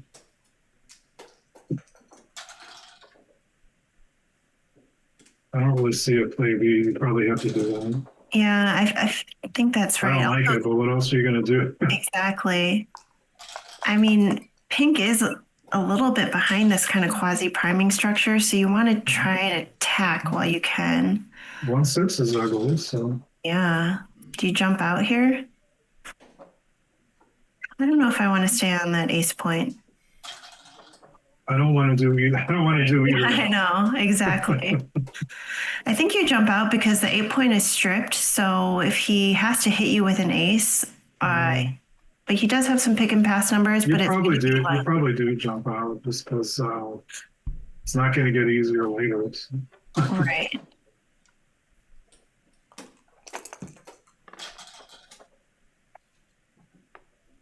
Okay, that's a nice. Oh, whoa, no. That was illegal, and it was also. He must have saw 5-1. Yeah. Very good. Wow, was that really the original position, though? Yeah. Okay. Yeah. Okay. So this is why I think you got to run and leave the shot. Oh, really? I was thinking 2 down. Oh, really? You want to stay on the ace point? Maybe. You're outboarded. But yeah, I don't know. It's pink is outboarded, but this is like kind of. I hate being stuck on that ace point. Yeah, no, I feel you. But you might be right. I'm not sure if there I would have made a more kind of slotting play with that 6-3. I don't like the dilly builder on the 4-point. Mm-hmm. Yeah, that was a pretty wimpy way to play it. Yeah. I think you got to go just 2 down here or something. The 2 is easy. Yeah.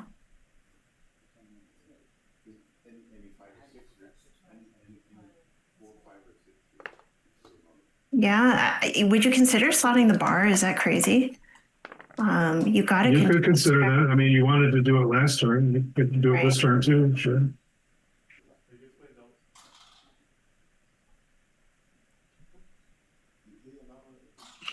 So Sean Garber is in the chat. Hi, Sean. I hear him saying, Scotty's saying that last, the cube in the last position was a double pass. And I think Sean is noting that it's technically too good, but sort of effectively totally fine to double.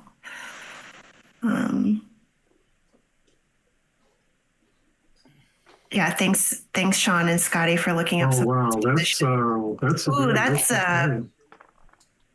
that looks too big to me. You were asking for the hurt, and you got it. Yeah. So, I mean, what's the cube action here? So, well, okay, double threes is a pretty great roll, though. He's got to break something now. I think that we have a double here.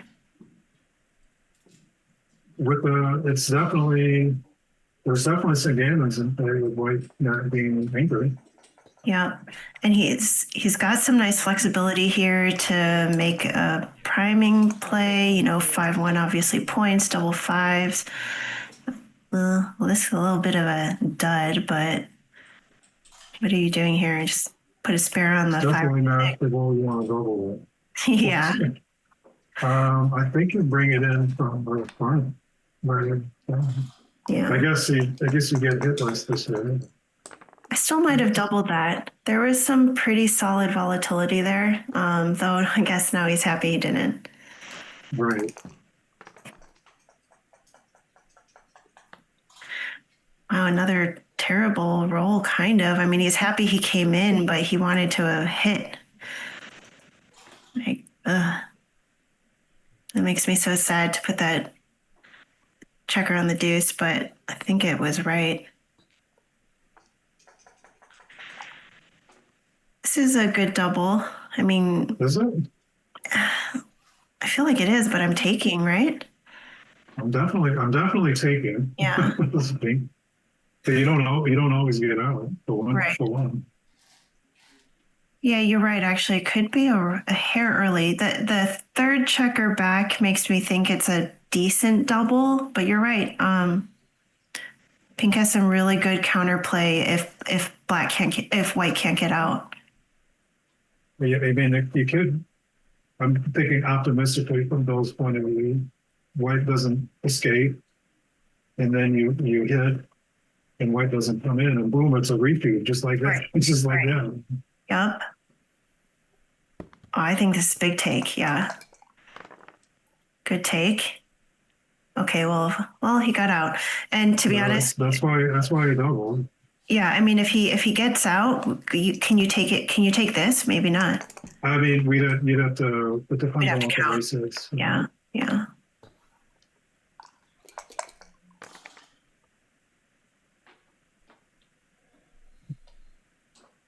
I mean, it looks like white's up. Just counting crossovers. Right, right. So here you just come to the bar It was point. before the roll. It was 8 to 10. Of course, there's more to the count So than that's that. what 63, 93, 99, 104, 108, 108, 116 for pink, minus 116 for pink minus 8 to 108. That's it. Just 8. No, pink has 108. I didn't count white. This is not I a nice wonder. roll. I think I would have got hit with that 5 too. I think I would have played 6 out and played a 2 somewhere else. Yeah. Yeah, though it worked out. I would have got hit there. The idea being that if you got hit with something like 5-2 that you rolled, you might hit back from the bar.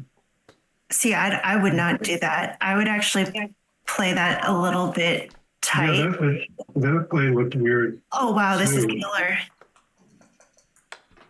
I think if white ran that would have been the least number of shots, right? So Right. definitely punished. And do you think you could kind of play on here and maybe go fishing? Or are you just going to cash here? If white dances, I would double just because you don't always escape. Yeah. I would redouble.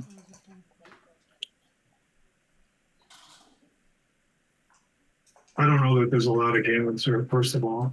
Right. And I want to make white pay to see, pay to see me not escape. Yeah.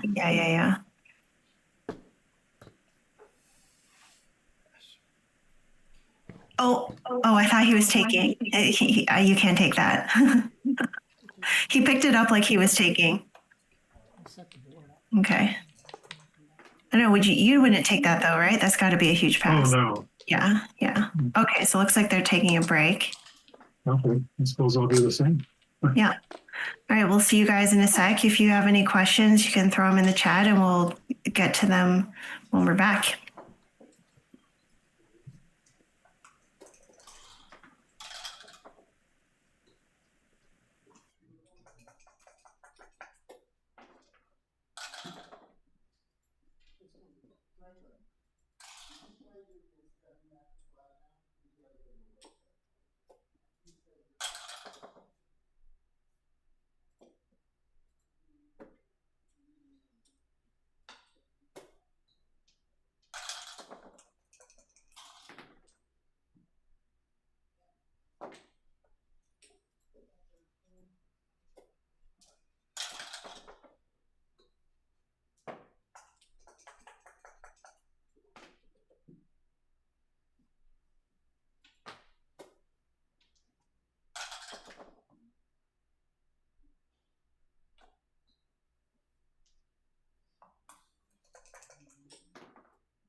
Thanks, man.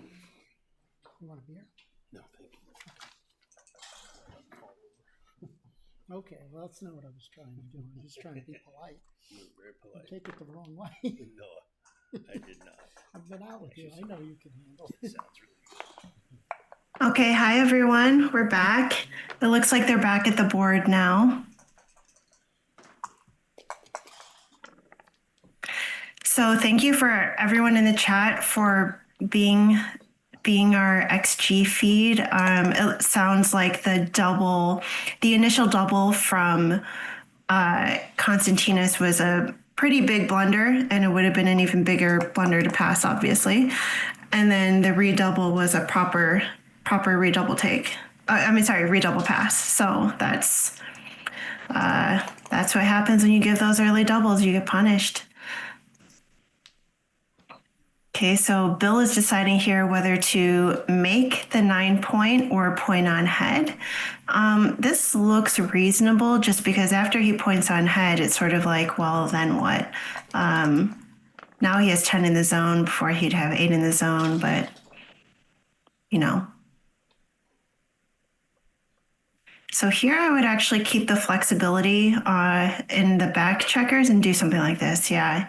You don't like it's an ugly looking structure, but I think looks good. It makes something like this pretty awkward. Yeah, so Bill, I guess Diceman USA in the chat put the cube decisions in the last game, and the initial double was a 275 blunder, so massive take, obviously. And Too early. yeah, way too early. It wasn't even a double for money, and the redouble was a correct redouble pass. So Okay. yeah.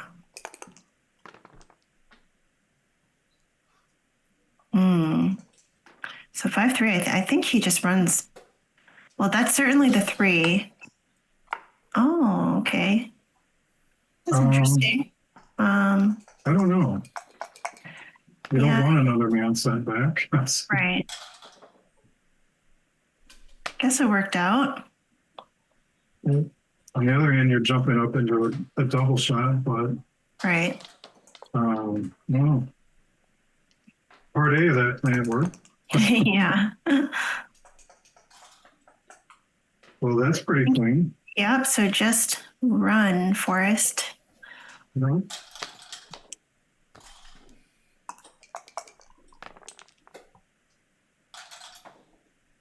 And now you got to know the race. Right. Yeah, exactly. Yeah, I mean, pink's definitely up. Well, Yeah, if pink is up, then you should be thinking about doubling. Yeah, I think he wanted like maybe one more improvement, such as covering the 5 or something like that. So I like a double, depending on what happens here. I think I would double this. It feels like a double. If I was at the board, I'd probably attempt to count of some kind, but it feels like pink should be doubling. So it's 18, 24, 26, 56. So that's 60, 99, 100, 110 for pink. And 22, 22, 28, 32. I don't know. I lost white. 160, 70,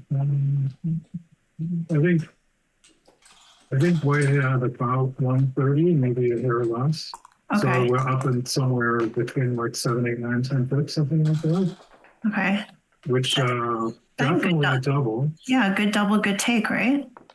I don't know. Those positions stump me because those are the kind of positions sometimes I pass those. This white having the one man back, it's scary, but you have winning chances. Yeah, no, that makes sense. It's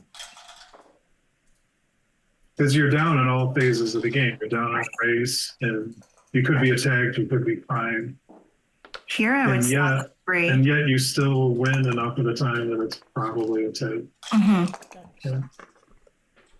So I would say take with low confidence. But what you said sounds like you said take with high confidence. I needed to recount the race. I would have been more careful.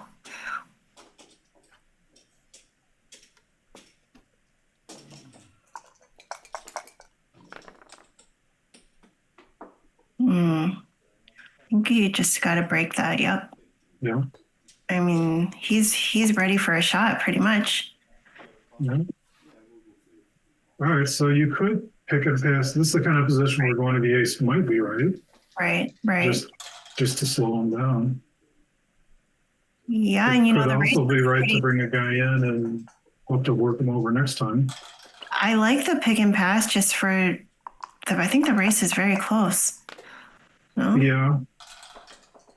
Not very. I'm over exaggerating. Well, I mean, but White's got to run, I would think, Yeah. no matter what the race is. You're Right. not going to win from back there. Right? No. Yeah, I think you got to thread the needle here. I mean, you have them outboarded. Well, sort of, but I think I would have picked him past to the ace there. At least that's my gut instinct. Yeah. But sounds like it was yours too. yeah, It doesn't mean it's right. right. So let's see. That's like Big roll for both sides here. that's 40, 76, 78, 84, 88, 98. So 98 for white here. And then 42, 72, 75, 81, 87, 89. Are you really down 9 pips even after that? Boy, 87. So 89 for pink. that's what I came up with. Okay, what did I say for white? See, this is what happens. I think you said 99 or something like that. Yeah.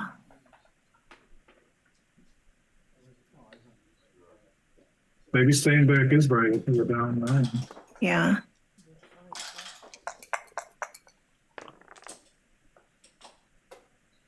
Oh wow, that's almost good.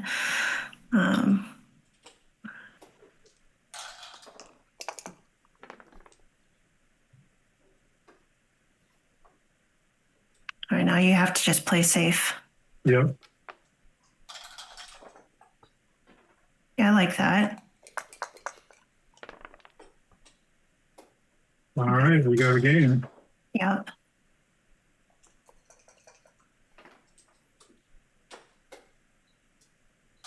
The race looks close enough to do this for sure. But yeah, it's worth I'm sure White's down some, but you got so many guys anyway.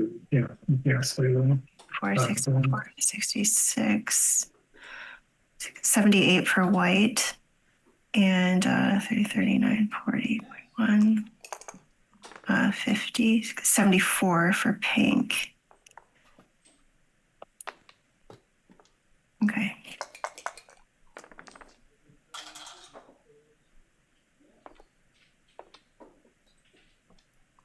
I mean, White definitely has a chance. Oh yeah. Oh, we thought it was 3-2. I think he brought it to the 5. Yeah. I'll agree, that's fine. Yeah, good. And then take one off and then think about the rest. Yeah, this looks right.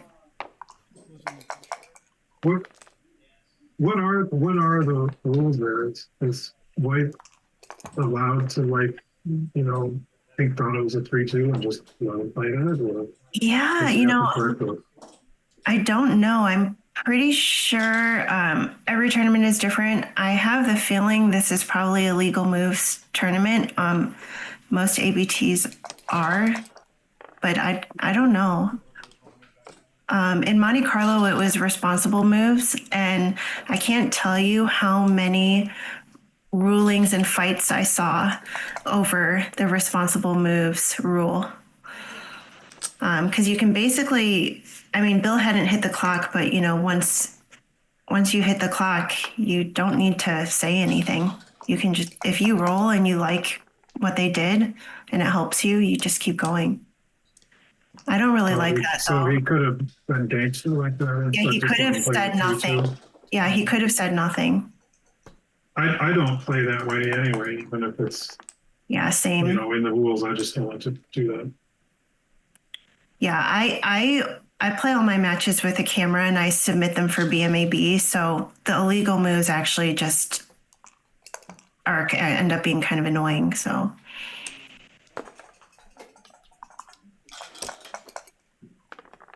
okay, so Bill's got some gaps here, but wow. That's a game changer. Yep. Red needs something really good. Right. I don't think that's good enough. Yeah. So I'm guessing Constantinos is scared. Okay. He's not scared. I underestimated him. Even though the pit count's even, I don't think you can take this. It's fine. No.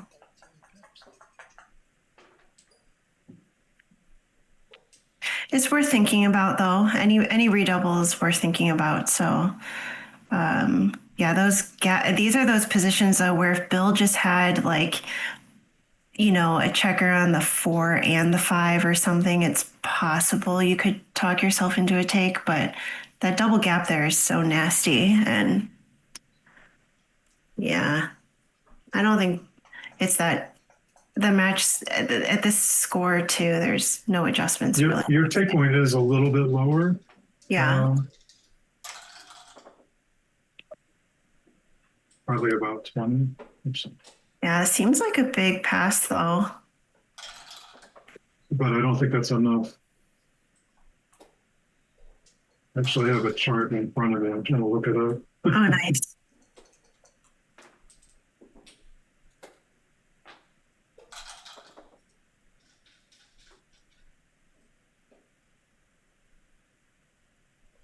According to my chart, the take point's 19. Oh, really? Really? That seems too low at the score. I have a rule of thumb for these Greek cubes, by the way, which is Right. It's the 22 minus 2 times the difference. So yeah, I would have guessed 20. Okay. Yeah, no, a redouble. Yeah. Yeah, for a redouble. Yeah. No, that actually makes sense. But I don't know. That position just looked really bad with the 3s and 4s. Mm-hmm. Yeah. Yeah, no, those gaps were not good, I think. But again, the slightest like alteration in the position, it probably becomes a huge take. Those are very sensitive. Right. Okay, so opening 3-2, opening the 6-5. 6-5. Yep. Ooh. And then just come around. Yeah, that looks automatic. Then I think you think about a double even at the score, right? Oh no, okay, well not now. Not after that. Yeah.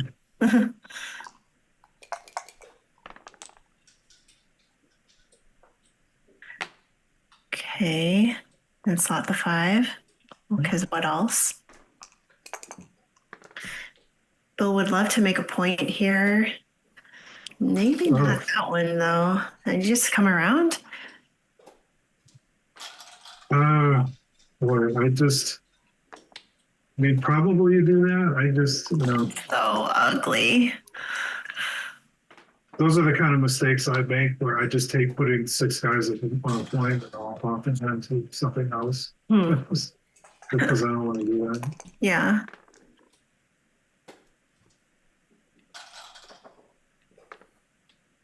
That was important. Yeah.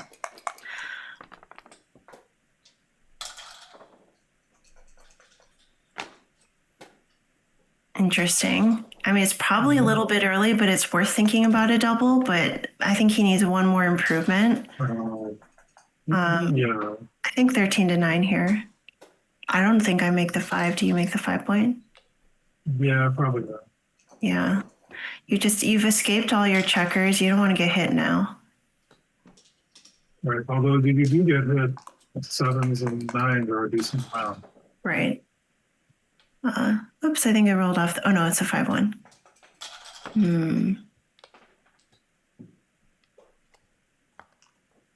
Hmm. Yeah, I'm not saying Bill has a double, but I would probably be stopping here and starting to think about it. Not yet, though. Feel like his position's too strict to really Yeah. be threatening much.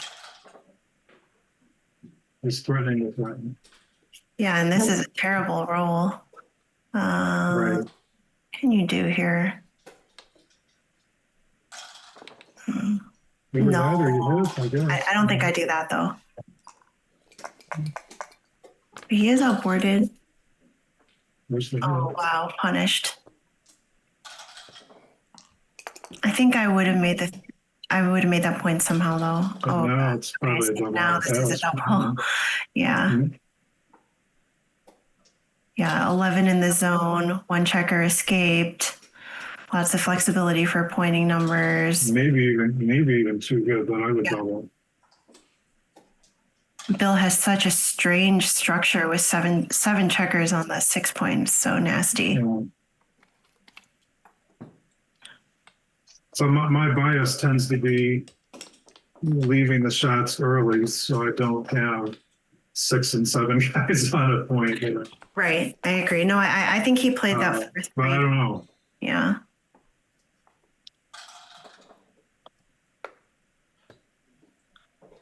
Okay, so Constantine is kind of running away with this. So let's see. Now it's Yeah, there actually you go. There you go. Yep. You don't want him to make that bar point. So same as like a 5-4, 5-2. Those are pretty standard to hit on the 5. To hit on the ace with a 5. Right. Yeah, 6. just a book play for sure. Yeah. This is exactly what we're hoping for, is a bad 6. I might have stayed back in. I guess this is some slight duplication, but I don't know about that. I don't know either. I'm okay with it, even if it's wrong. You got to do something. Right. Yeah. Every 6 was bad. This is nice. Double hit. Absolutely.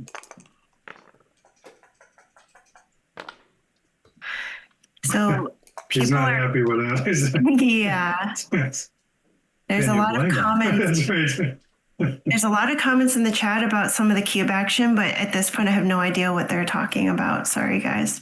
He doesn't Oh. read fast. Yeah, that makes sense. Just run around the corner. Yeah. Yeah. These are some great. Probably you slot the 5 point here. Yeah, Come I in like with the that. 2. This is maybe okay, but I think you need to start being more aggressive here. Okay, make the bar.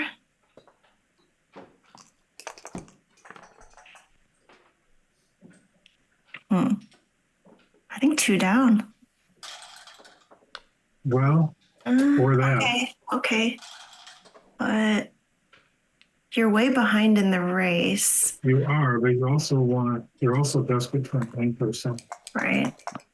On the other end, of course, White has 11 guys in that chase. Right.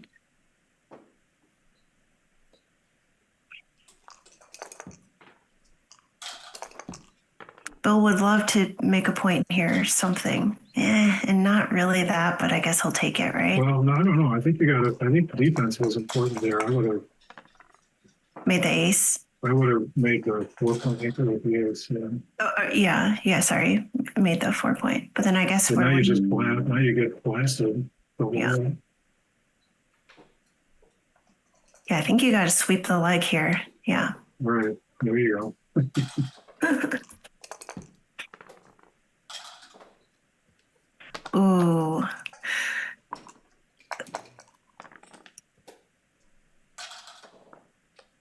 Wow, nice and step up. Or come down to 11 point. Builder for the 5 point. I think this might Boy. I don't know. I don't know. Strategically, you want to come up. Right. Now this is a tough score. Gammon wins you the match still, so you can use it. Yeah. I don't know. Do you hit yet, there? And I yet think- Red likes winning 4 points. So Right. I don't think I would have kept that 3rd checker on the ace, and I don't know if I would have hit there. Is that right?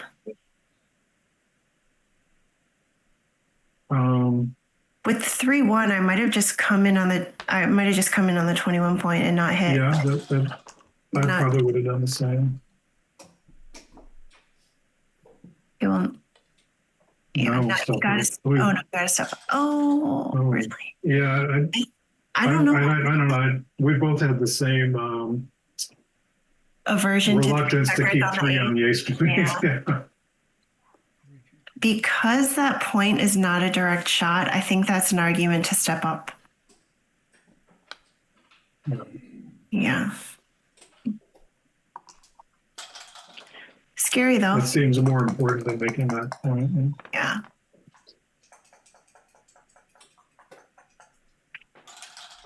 Less than ideal. Oh, do you just jump out from the back? I don't know. Probably either that or you hit loose, I guess. Oh, of course, yeah. My gosh, that's leaving like 4 blots though. It's a lot of lots. Yeah. Actually, it's leaving 5 blots. My bad. What could go wrong? No, I think you just run out from the back. The midpoint is Probably. stripped, and 4s are actually somewhat duplicated to make the 4-point and hit, though of course he'd be happy to hit. Oh no, you can't do this. Well, you can. I mean, Yeah. strategically, running makes sense. Strategically, you're off of a race, so Yeah. you want to try to get out of there.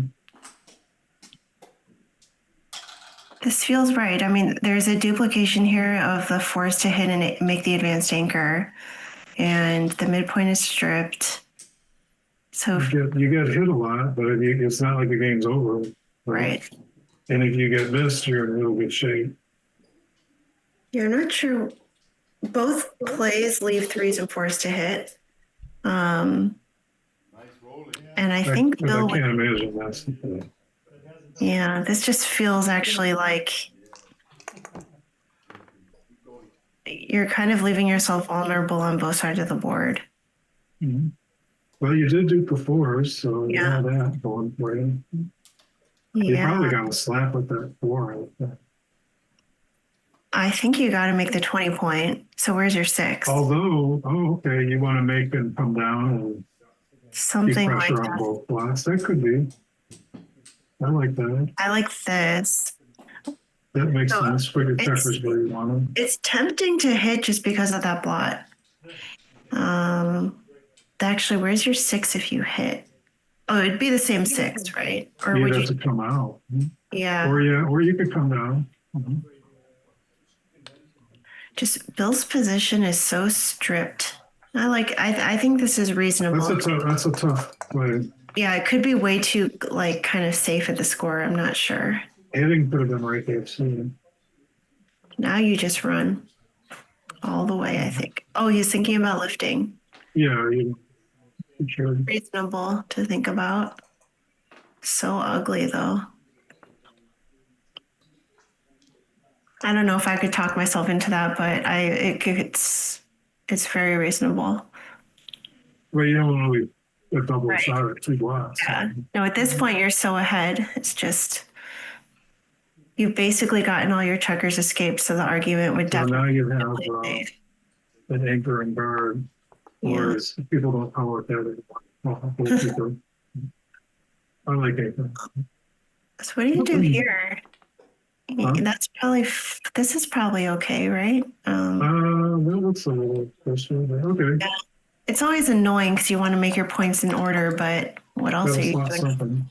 Yeah. Okay, well, that's a nice shot. Just play safe. White still has a very awkward position though, so we're not going to see any Yeah, action. This might be one of those things where even though white's leading, this could easily be a double.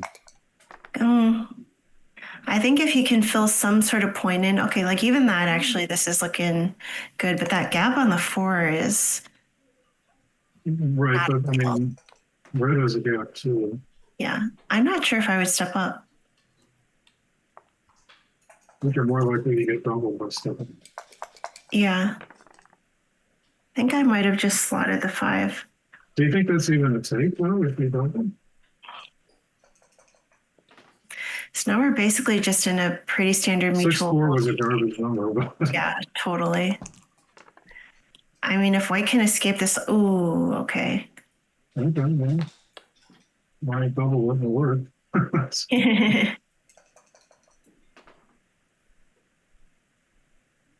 So now he's just got to check. Now he's just got to count the race. If he's up enough, he'll just come out with the checkers off the 20 point. Oh, I just assumed pink was behind. You think Yeah, I that's think how he's it way, I think he's way down. So I think you're just doing this and yeah, something like that. And now we're just playing a holding game. Well, it's very sensitive to the race. If white's up, Yeah. I don't know, 15 or so, it's probably Right. a double. But I don't know what the race is. Yeah. Okay. So let's see. 10, 20, 30, 2, 40, 70, 80, 106 for pink. And that's 30, 40. He's not even thinking about it. No, okay, now it's well now it's just a pass, right? White's got to be way up. Yeah. Now you just cash. I think I would have actually stopped and counted because even up in the score in a holding game with little gammons, you still could have doubled there. Like, why not get 2 points instead of 1? Right. I mean, I was doubling like 5 rolls ago, so yeah. Yeah. I mean, it might have been too early, but because for a minute it looked like a relatively gammonish type holding game, especially after you made the 4-1 and then he jumped up. It just looked. Right. I suppose you got to count the race and see what it is, but Yeah. it looked like a bad holding game to me. Yeah. Yeah, I agree.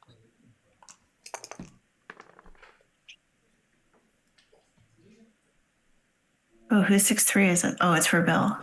Okay. Mhm. That's the play. Mm-hmm. You don't like it, but you got to I do think it. sometimes though, with the spare and the 8 point, can't you just run all the way with a 6'3"? You don't want to get pointed on the bar. Is that ever right to do that on the second one? I think sometimes it depends on whether or not the 8 point is stripped, but I trust you way more than me on opening rolls. Oh, Okay, so 5-1. Wow, so we're at three away, 8 away now, which is just yeah, he's been pulling ahead. yeah. I think you hit loose there. I don't think you do that. You can't get around the whole roll. Yeah. The bar, yeah, I like Even though it's this. bloody, I think they got a goal. Yeah. It's early in the game. This is the time to make a play like that. No, you don't need that. But also because no, it doesn't make sense. Now you blast 2. Yeah. 6-1 would have been horrible. Well, no, I guess you didn't. But... Right. So this is probably a double, I would guess, at the score. Yeah. Yeah, I like he it. jumped on that right away. Nice. Maybe it's a pass at the score too. It could be. I would be so tempted with that double anchor game to play it out. That dice looks cocked. No, I think they're discussing it. It's a good roll. I would keep it. Yeah, I wonder what, like we were talking before about the cube adjuster. Yeah. No, I don't think that's a pretty scary cube. I'm not confident that that's a take. I mean, it might have been a take, but I'm not confident. Yeah, no, I totally agree. I mean, this is the type of score where you need to start making some major adjustments. So you're making a great point. Ooh, that's a good roll. So you would just run out, right? Yeah, I guess. And now it's looking like a big take. Well, I don't know. You're still stuck on the ace point. Your game, White's game still blows. You know. Yeah. But I think the gammons have been significantly Right, reduced. it's getting better. It's getting better every roll.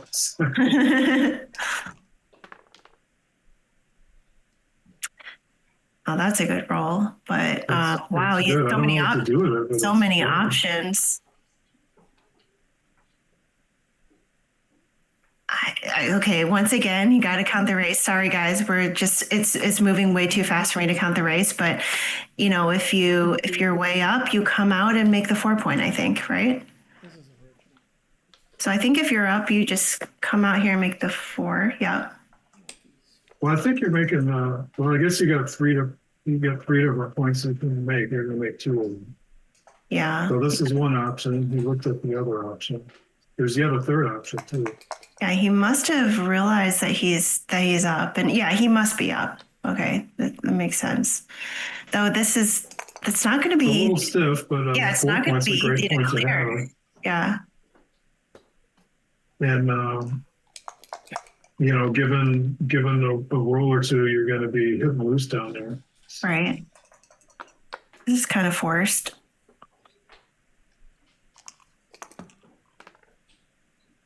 Still very dangerous for white, or it might be right to hit here.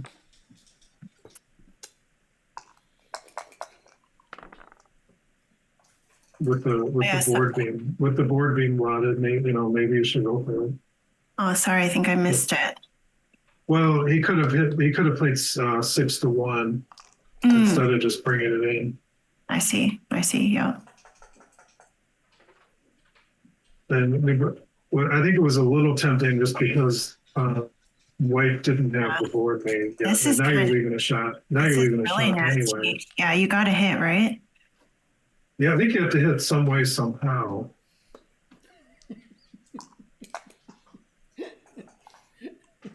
This is scary though.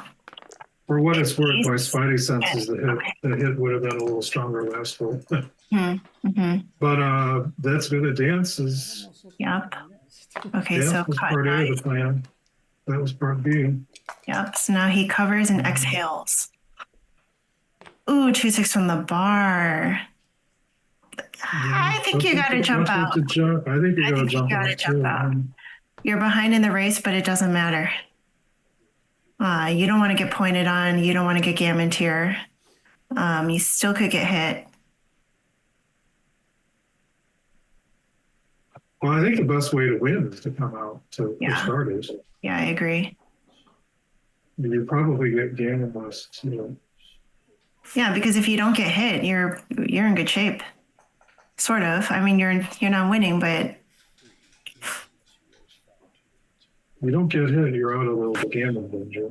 yeah, exactly.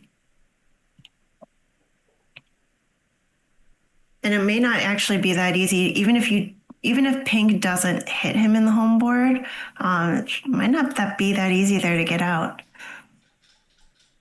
That's true. I think you got to jump out. You have to kind of deny pink the attack there. Also, I don't know, like, even how useful that is. Well, it kind of worked. He would have been hit either way. Right. Oh, that's Well, that was great clutch. shot. Okay. Just 7-6, nothing else, I guess. This could be the game if he doesn't come in. Okay, so you could come out and do for 5. Yeah. That looks good to me.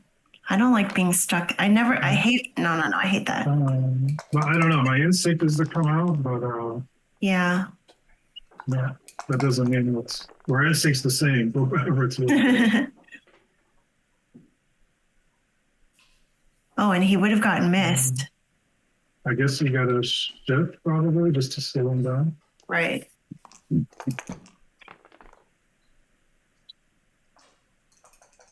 All right, well, now it's obvious. Forced. Oh, yeah, it is forced, of course. Yeah, White's not out of the woods even here. Nope. That's a shot. Yeah, beautiful. I like it. Yeah, but if you at least. I see. You can play it on the inside. Yeah. No, but you could just jump out with the 6 that's not leaving any direct shots and then do something like silly with the ace. I don't know why I didn't see that. The 6 seems clear. I have no idea about the ace. I don't know if you want to slot the 4 point or if that's kind of being too loose on both sides of the board and maybe just 7 to 6. But I'm not sure. I have a low confidence in this play. Yeah. I think I would come out, but on the other hand, pink doesn't have as much ammo. Right. Yeah, but I think that's the problem with killing that checker on the ace point. On the other hand, this is really weak. This is reasonable. Very reasonable. Where the 2's easy. That's it. Oh, where's your 3? I don't know, but I'm gonna. That's, I'll Could figure you that out. actually point on the deuce and duplicate? You could. You actually, you have more covers there. I can't. You cover with 10 and 11. Maybe.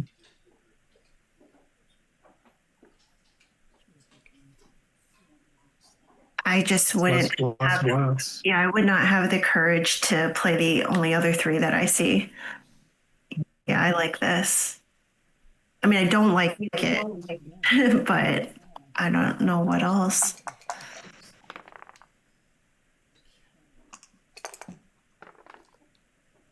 Bill needs a. Ooh, does that work? No, that's a horror show. Actually, that really doesn't work. That's a horror show.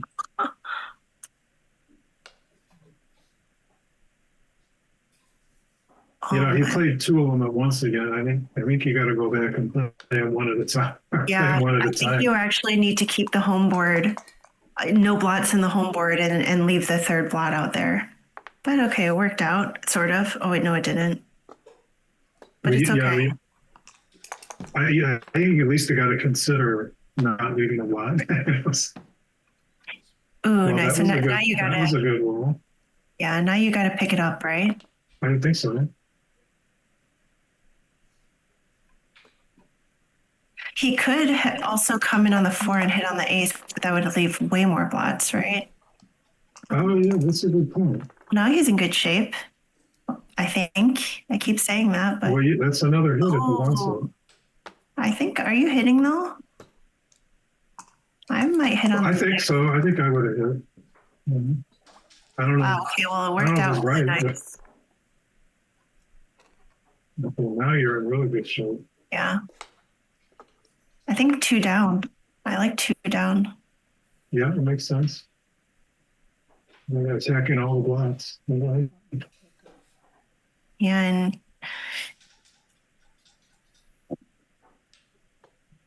yeah, nice play.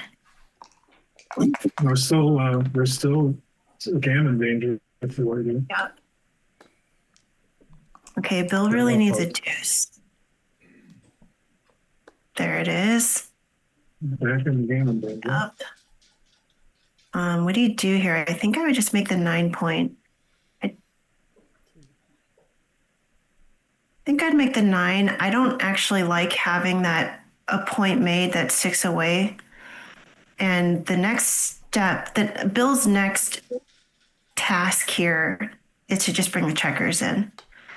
Yeah. So I don't know about this. This leaves some awkward. Well, double 3s is bad, but other than that, okay. So now he'll try to hit if he can. Oh, actually, it's forced. Well, this, I guess 6-2 is the downside of that. Yeah. I didn't see that. You see it now. That's a funky forced play. See, now it's a bit awkward, though. Ugh. Yeah, I guess you were right. Bad. But, it's bad. This could get ugly. You managed to find the downside of it. Okay, well, now he's fine. I'm going to say he's fine. Back in business. Yeah. All right. Hit or no hit? Yeah. I don't think you can hit here, can you? Probably not. Mm-hmm.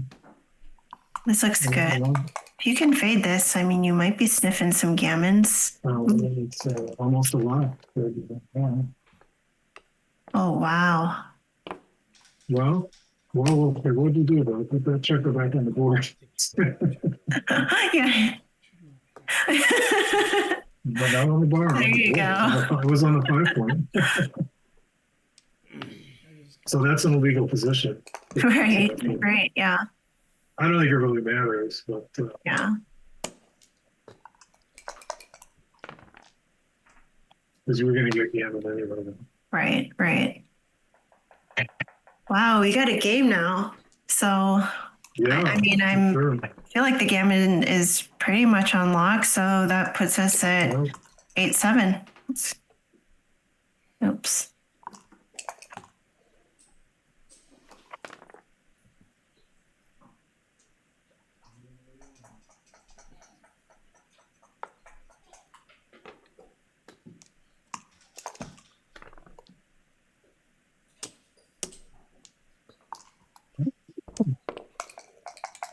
So, Bill, when's your next tournament?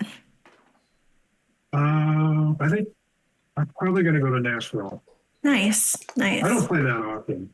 Okay. Yeah, that looks like a great tournament. I've never been to Nashville. We were just talking on the stream earlier about how that's going to be a really great tournament, I think. Okay, this is Jin, so So how often are you playing? I mean, you said you went to Monaco, and you were yeah, in I went to Michigan's Monaco. local for me, but for you. Yeah, I went to Michigan, and I went to just got back from Monte Carlo, and then I'm on the women's U.S. team, so I'm actually going to London with the Oh, team. wow. Okay. But then I'm going to be taking a break. It's I'm a starting to little, think you really like this game. yeah, it's definitely tricky to manage to travel with my work schedule. So after this kind of slug of a couple tournaments, I'm probably going to be on hiatus for a couple months. But Well, a couple months. That's I probably play, I don't know, 2 or 3 times a year or something. yeah, I haven't. I've seen you at the Michigan tournament. I think actually, the Michigan tournament, the first year I went to the Michigan tournament, you won. Oh, okay. Yeah. That was a big one for me. Yeah, I mean that was that's when I was first kind of just even understanding Oh no. what tournaments were. Oh no, he was on the bar. Yeah, but I mean, you just reset up the starting position. I can't imagine what that's. Right. There's got to be something better than that. There's got to be something better than that. Yeah, I think I may have just hit on the ace or definitely coming on the 5 and I'm not sure, but something. it just felt really rough. Oh, really rough. Right. Yeah, that is funny how it was almost back at the starting position. It was the starting position, Oh, it was? I think. I like Unless this. there were, And did he then have 4 on the 8? duplicates 2s. What do you do here? Just slot 2 points, I think. Or that. But it's okay. Oh, killer. Oh boy, was that any good? Yeah, so a 3 away, 4 away. Bill's going to be looking for a chance to double aggressively, but he's just not getting it. But this is a kind of position that might still be a double for the stronger side here. Mm-hmm.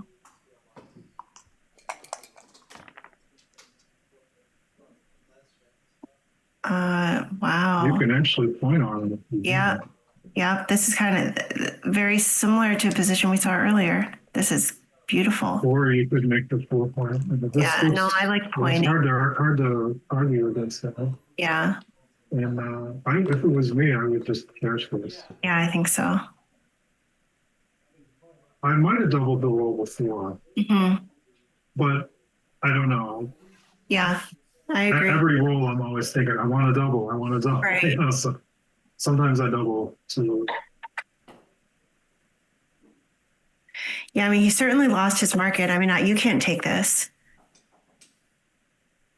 Well, you can. But Yeah. I wouldn't. Yeah. Well, now we're at a very exciting score. So, Everybody's favorite scorer. yeah, so this could be it. I said that in the last match that I commentated, and then they got into just this like really quiet mutual holding game. I was like, that's so boring. Let's see some like gammons and cute Aggressive cube action. Oh, sorry, that's my dog. Shh. This could be the last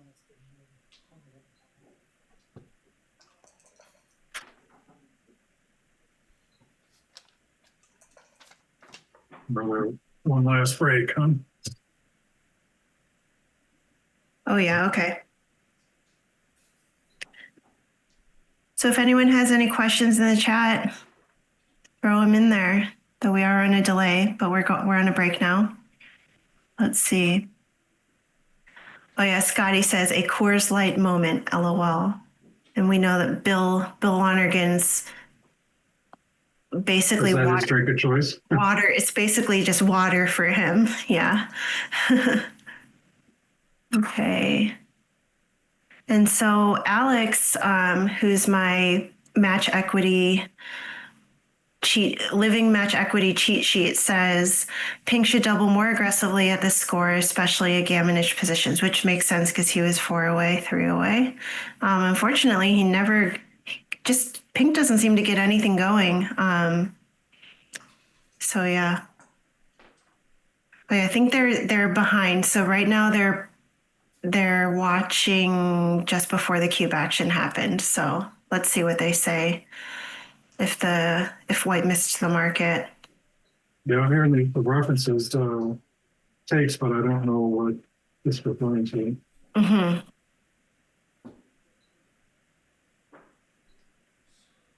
I gotta say, a beer sounds like a pretty good idea. Yeah. I think I might actually pour a glass of wine. Okay, we're on a break, guys.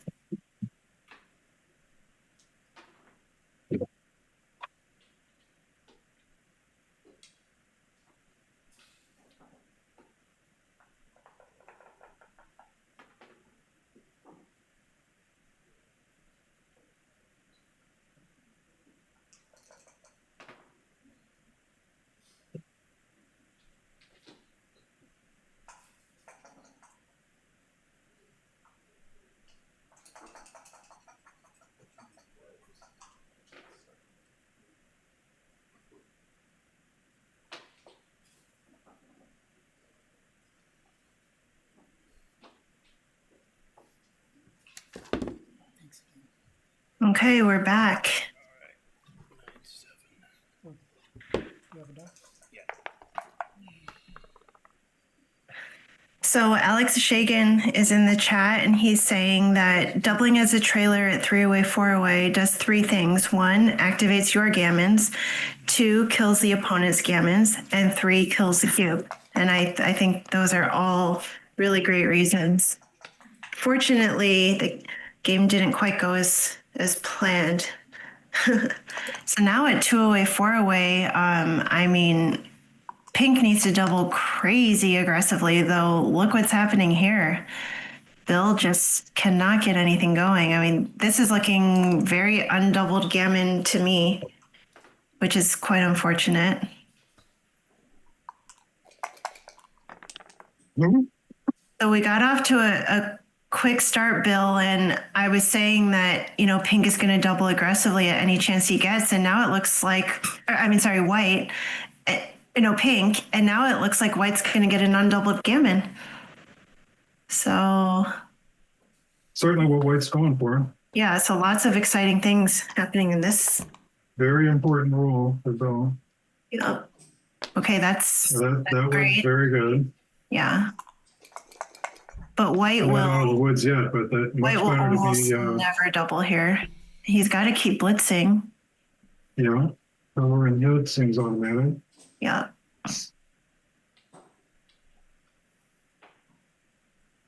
Yeah. I don't know what else you would do. He's got plenty of time on his clock worth thinking about, but I think these blitzing plays feel pretty automatic. Now you got to hit on the 5 point. Yeah, make it and hit on the 5.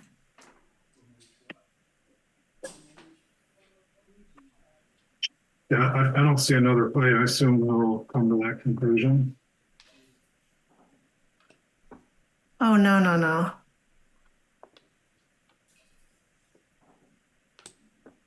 This just simply, I mean, it's right, but it simply just does two. Whoa. Okay, I thought I put the wrong checker on the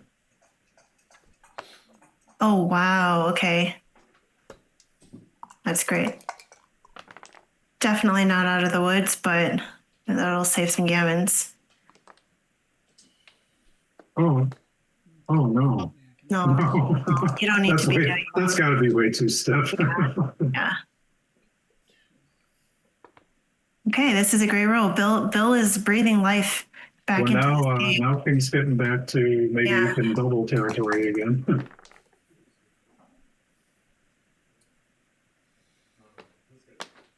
This could very well be a double. Yeah, I would be itching to double here. I would think it is.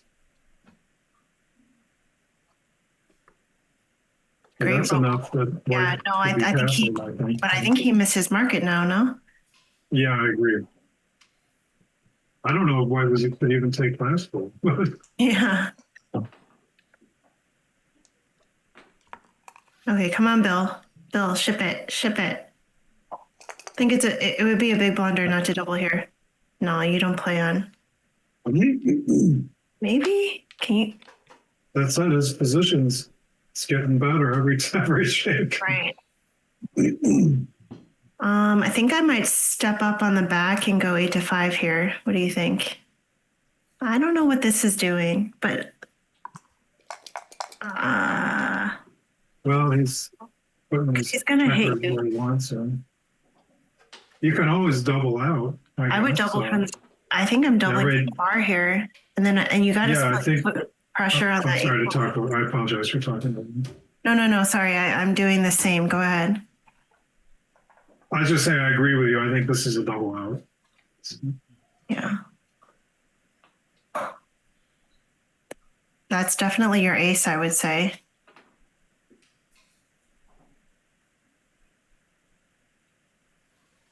Yeah, I play that and then I pass. That's fine. I don't know if you split here and you have the 4-point board, can you be talked into a take?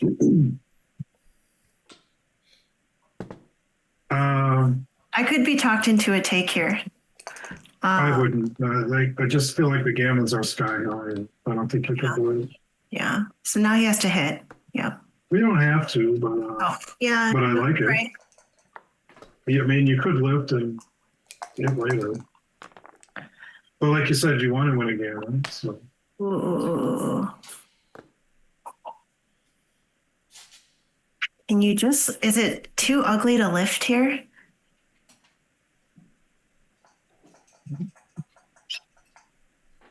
I have no idea what to do here. You could hit a second man, or you could step up. Yeah.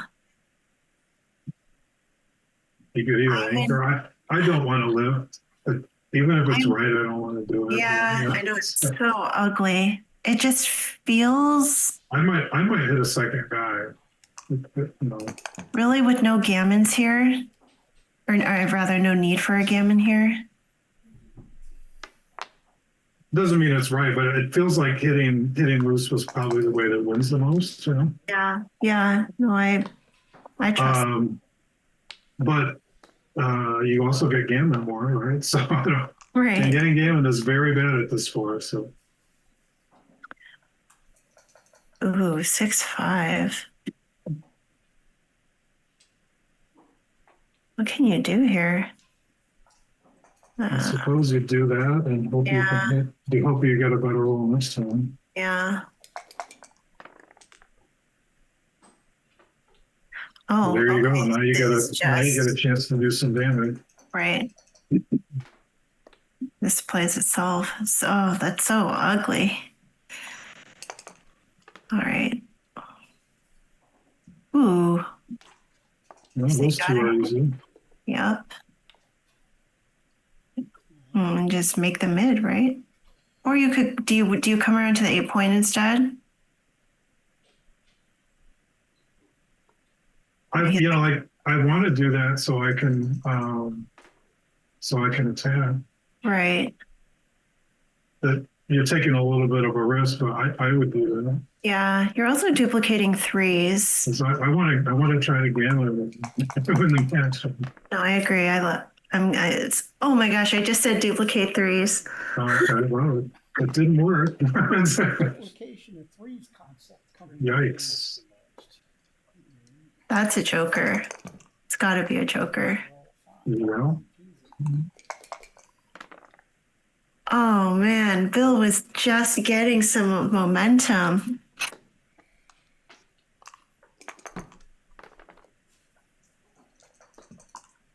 I don't know if what he did was right, but that's what I was doing.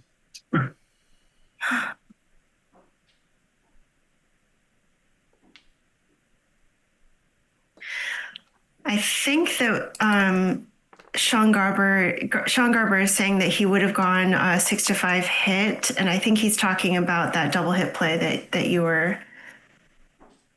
I think Oh, that yeah, was yeah, right. Yeah, that's what I would have done. yeah. But those are, it's easier to make that play when you're watching. And Exactly. you're not losing the match if he gets jammed. So. Right, exactly. I mean, and this is the quarterfinal, so this is a serious round. Looks like he's could get jammed anyway. Yeah. Well, that's a big roll. That's Okay. probably should be able to run up again. Yeah. Although the game. Oh no, but it doesn't matter. Yeah, it doesn't The matter. game doesn't matter. Yeah. So, A gammon would just be twisting the knife. My guys. I rolled a 6-1 or a 5-1. I need that 2-1. All right, 6-1, 5-1. Okay, so there are 4 bad numbers. Is there one more match after this night? I'm not sure. Let me ask Dima really quick.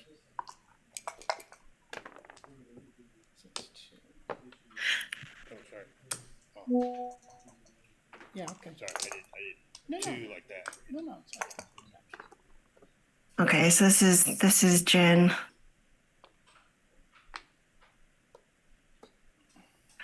I guess you play on just on It's the only point 9. one. Save face. It's not even time 5 there. I would think they would play. I imagine there's one more. Yeah, you're just playing on all this fight. Let's do something with it. We're inertia. I don't think there's anything else to do. I don't Well, think Bill had a real shot at winning. this game. There was And the gammon doesn't matter. a moment or two where the gammons were in the air. Oh yeah, for sure. It didn't last. Yeah, I'm curious if he maybe missed some chances at doubles, just because I think he maybe had 2 doubles he missed that he could have done something more aggressive, but yeah, no, well played by both. I think this means that Konstantinos is going to be in the semifinals, and let me check the bracket and see who he'll be facing next. Because I think we're 1 round behind, so the semifinals might be set already. So let's see. So Konstantinos will be playing Franklin Scott in the semifinals, and then in the bottom half of the bracket, it's Ken Tizisco. Definitely saying that wrong, and Maggie Sweeney, which is awesome. Awesome to see a woman in the semifinals, and awesome to see Maggie playing in the Open. So I think that goes without saying. We know who I'm rooting for, but Okay, it looks like we'll probably get one match or the other. okay. Yeah, I think Alexa Shagan will join you now because I need to walk my dog. Okay. But It's been a real pleasure working the games with you. Thank you. yeah, I know that. Like I have to say, Bill, I watched you play in Michigan. I really admire your game. I think you're such an amazing player. So this was a real privilege for me. Yeah. Okay. All right. Bye, everyone. Thank you. Have a good night. And please stay tuned. Bill and Alexa Shagan will join, and there will definitely be some elevated analysis with them on board. Give me a reputation to live up to. All right. Thanks, guys. Have a good night. Yeah. Bye.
They're at either Crawford or Post Crawford. That's fine.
I don't know if he's ready for us. Yeah. I'm probably gonna be here because it's where I've been, so my name's already on there. Pink. These shakers are kind of crappy, but it's all right. Yeah, they're just really, tight. they were getting stuck. You Yeah. gotta shake the crap. Yeah.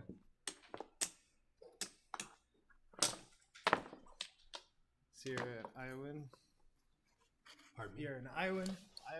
From Iowa. Yeah. Des Moines. Yeah. You're from Minnesota, right? That's right. I think I met you before up in Minneapolis. I should think I know I have.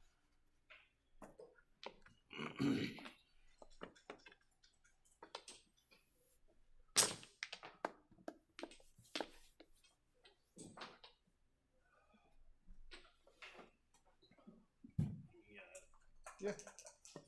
Is the clock ready to go? 22. Let me see who's closest.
I know. That's not a picture, but No, it's Montana. I got a lot of family in Montana.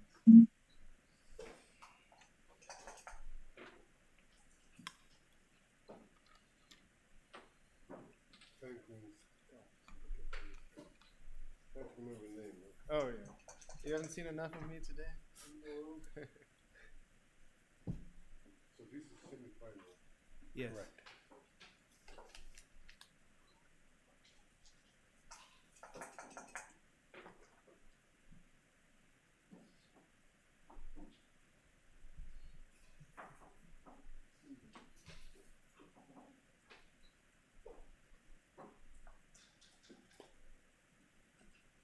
Hello, this is Alex Asagian, just doing a test.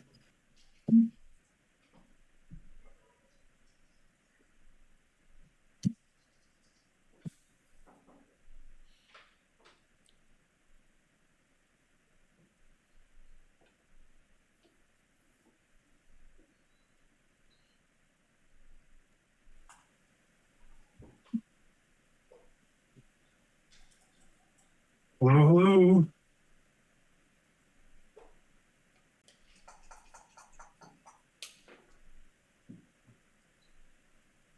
Hello, Bill. This is Hey, Alex. Alex.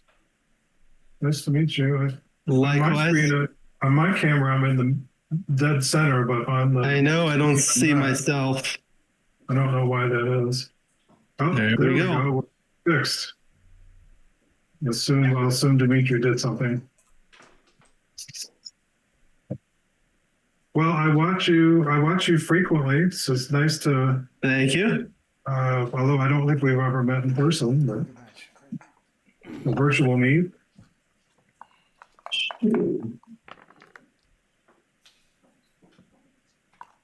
So I don't know how the prize fund works, if being in the undefeated semifinals, if they're guaranteed money, or if the loser goes back down to the one last bracket. And Yeah, I'm not sure about that one. oh, my face is frozen. I know. And yours too. But that's There okay. we go. All right. So I've got things set up on my end.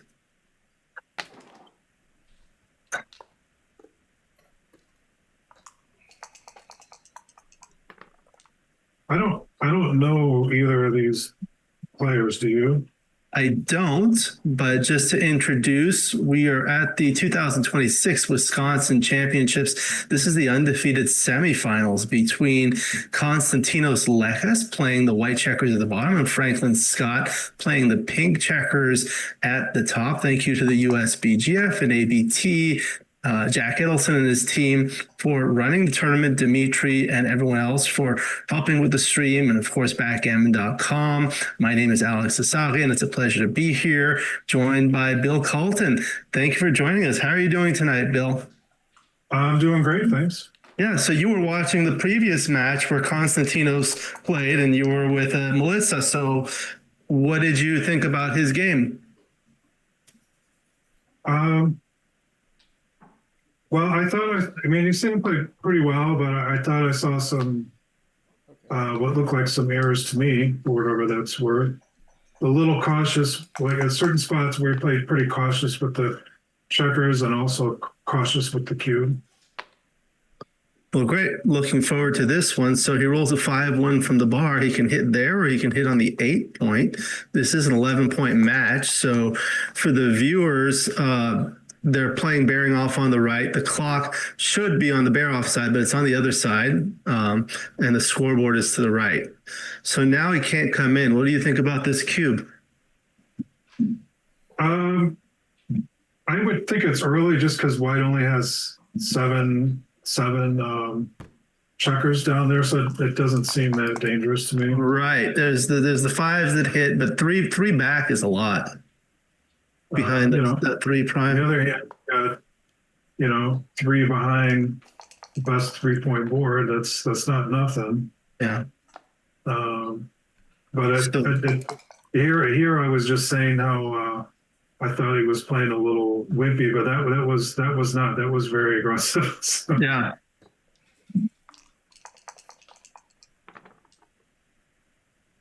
So, Bill, where do you live?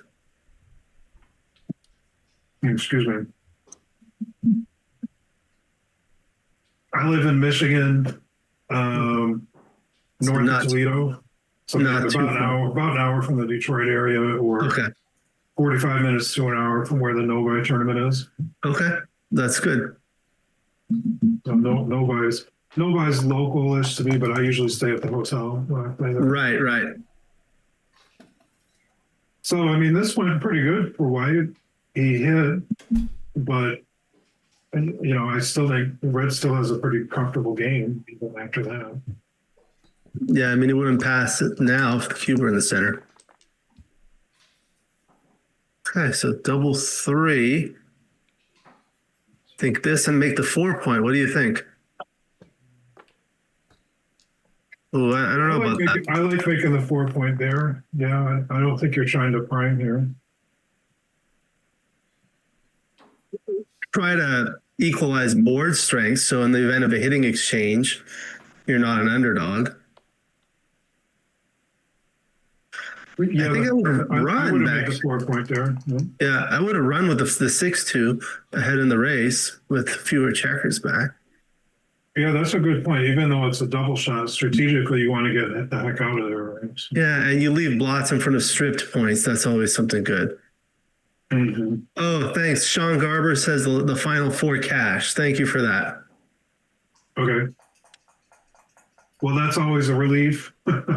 So these players are in the Whether money. you hedged or not, you're still happy to be here. Yeah. So 4-2 advances the anchor. Now 5-1. This is a little awkward. It's definitely ugly. So I might step up with the 1 and hit loose. Basically, Yeah. because the alternatives suck. I mean, you could do this too, but I would step up from the back to come out with a 6. Yeah, I like your play also. But so like you say, it prepares to jump out, and you were also attacking that block that Red just cleaned up. Right. That was a good play making the 4 point with the 6-2. Now 5-3. Yeah, I think you have to do this. Of course. You don't like making points behind an anchor, but put them on the bar. It gives you a chance to kind of consolidate your position a little bit. Yeah, that looks automatic. So here he had an opportunity to do the same. Now he's leaving a lot of shots. Like, see what happens here. Well, You know what I might I don't do? know. It felt like an automatic play to me coming out, but didn't work so great, I guess. So I might actually have gone 8-7, 7-6 and step up all the way from the back. If you do this, you're either going to leave the blot on the 8 point or you're going to play to 7, which is not good. So now there's 5-3, 5-2, 3-1, 3-2, 4-3, 4-2. Doesn't come in. 2-1.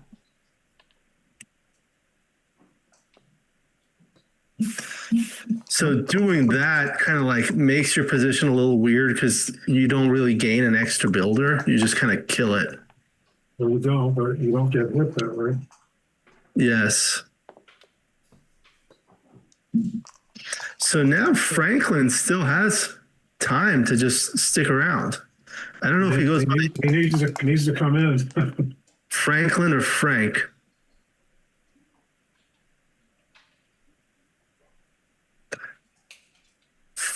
I think I come around. What do you think, Bill?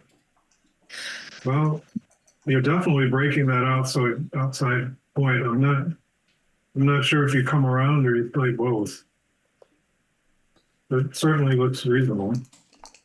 Yeah, I guess this is fewer direct blots. 4-3. So this is how Franklin can get back in it. That's the way to win. Wow, that's a great roll. Very good. But red's still in the game even after all that dancing.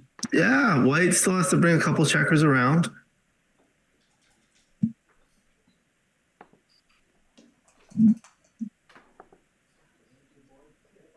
You could do this. I guess you still have a spare on the back to play a 6. I'm not good enough to know, Yeah. know the difference in those. Okay, well, that's a great roll. You're going to bring those 2 in and then 111 to 5. And I guess I would play 10 to 4 to have builders on all 3 points. Well, you can play not leaving anything. Oh, not leaving anything. That's right. I don't know if you should, but you can. But maybe you don't have to leave anything. So this leaves 6, 1, 5, 2. The other way leaves 6, 2, and 5, 3. Same number of shots. Or you could leave 0. There was a way to leave. There was a way to Right. leave The zero option is a little bit awkward in terms of the spare distribution. Yeah. Well, that double 6 was great for white.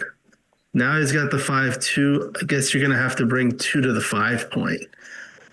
So it's like for the viewers, if you play 6 to 4, then you have what I call an odd even position, odd on the highest point, 3 on the 7 point, and even on the 6 point, 2 on the 6 point.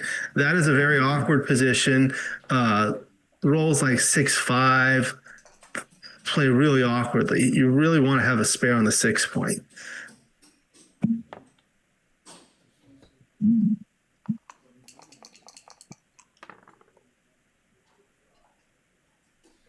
Well, you can make the 2 point.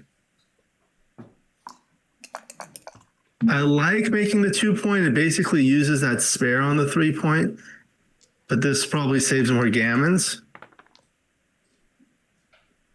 Right. I like the way you played it just to think about the gammons. Yeah. Yeah. We have players of all different levels. And we have a lot of new players that are either watching it live or will be watching it subsequently. So for the new players, a gammon is when you bear off all your checkers before your opponent bears off a single checker. And in that case, you win double the stakes. So currently the cube is on 2, so you would win 4 points. But that said, the gammon danger is pretty low here. Not nothing, but low. Yeah. I don't know. I might have played 2 off the 5 there myself. Yeah, I like clearing a point. The clearing a point seems like it wins more games.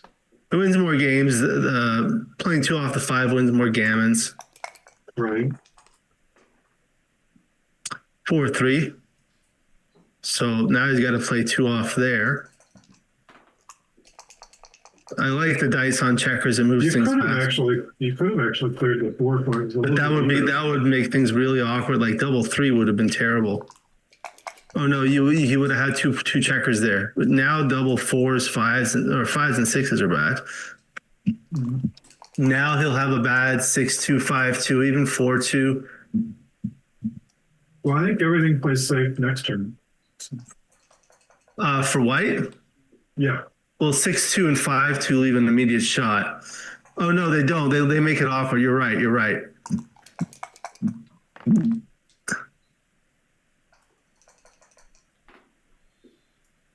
And you could clear the 4 point again here. You have a couple spare 2s to play, and red's not going to be there forever. You could do that. You basically want to see how the numbers on your gaps play. So if he does that, he'll have the gap on the 4 and the 3. So you want to make sure your 4s and 3s are okay. And they look to be okay unless you roll it with a 2 or a 1. Then you're going to have 3 checkers on the 5 point. And that will leave a lot of subsequent shots. I like the other play that it leaves no shot numbers next turn, plus you got a checker on. Yeah. So 3-1. So now 6-2, 5-2 leave a shot. 4-2, 3-2 are no good either. There's the 5-2. That's an There it immediate is. shot. If he had played it the other way, this would have been safe. Right. I think here I play 2 off. The reason is because with 2 off, you have a higher blot, meaning the blot is on the highest point. If you hit 5 to 3, it's a lower blot, meaning the blot is lower than the highest remaining point. It's just harder to clean up this way. That said, I think it's still right though, because Fewer shots. well, it's the same number of shots, but he came. Well, it would have had a 3-2 in addition to the 5. Yeah. He came with a 5 or 6 he'd have been out of his sphere. Yeah. And that's got to be, even though there's repeaters, the 5s and 6s that Right. get him out of the way, I think is important. So Konstantinos had 3 checkers off, so it's a pass. Had he had more off, it would have been closer. No, 4 now. You're going to need 5 off. Yeah, at least 5 off. So now for the novice viewers, the absolute score is 2-0 in favor of Franklin. But we always talk about the away score because this match is a race to 11 points. First one to 11 wins. So you really want to know how far you are from the finish line. So with 2 points, Franklin is 9 away. And with 0, it's Konstantinos is 11 away. So 9 away, 11 away. This becomes important in match play, especially when you're thinking about doubling. Double 1. I was wondering about that ace of which split back there. Yeah, you often do split against what I call a flat structure. You see how none of the checkers, none of the points on pink's side have spares on it.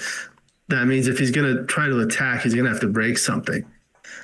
Oh, wow. I mean, white being stuck by that ace point's really bad. Yeah. So in these so types of bad that if positions, white does that, I would consider doubling. yeah. I mean, you've got to play 13-6, but you look at the position. I mean, both players have 2 back checkers, but being on the 22 point for pink is a lot better than those 2 stuck on the 24. Additionally, 4s, 5s, and 6s are blocked from the back for white. I mean, he's going to consider slotting. I think I would double this as pink for sure. The only thing that would hold me off from doubling is the score being ahead. That might make a tiny bit of difference. Not enough for me. I would have doubled. Not enough for you, yeah. It doesn't mean I'm right, but for me, that 2 guys on ace point just looks terrible. Yeah. So he comes in with the 4, and I think I play like this, 13-8.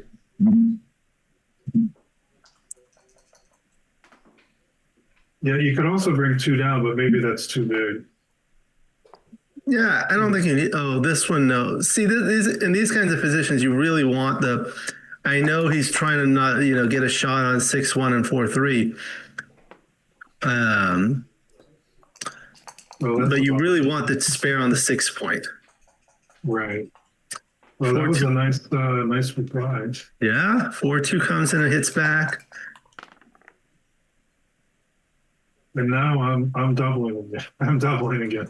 You're doubling again. I guess he's got. Okay, so there's the 2. Oh, I thought it was 1-6. My bad. It's a 2. Yeah, it's a 2-6. So he's going to try to hit. Okay, so you double anyway. I just like to double it. It looks juicy to me. So here's the 1. Now you can actually consider hitting on the 1. Take away half the roll with all those blots scattered around. And the alternative like this is very stiff and awkward. Yeah. Okay, 3-1. I think I cover an anchor. What do you think, Bill? Well, I like the 3 covering, I guess. And then the ace is easy. What else is there? I mean, you could play 6-5, but I think I prefer the anchoring on the 2. Hit with the ace, but this seems like. No, but then you can't. Yeah, this. I like this.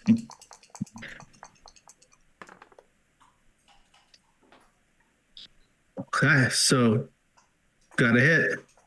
Right. And continue to duplicate the entering and hitting 4s.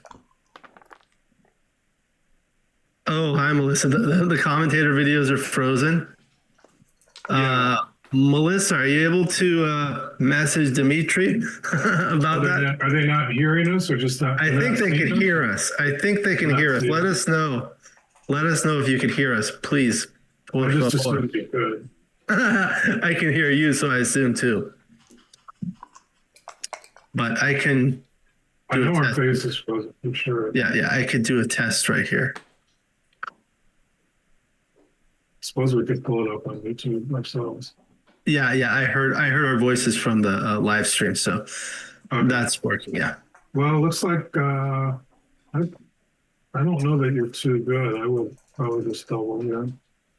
So he's looking to double. Well, I'm looking to double. I don't know. Well, yeah. So here, Pink has a solid 5' with 3 checkers behind it, and he has 5s and 7s. So yeah, I think it's too much. Okay.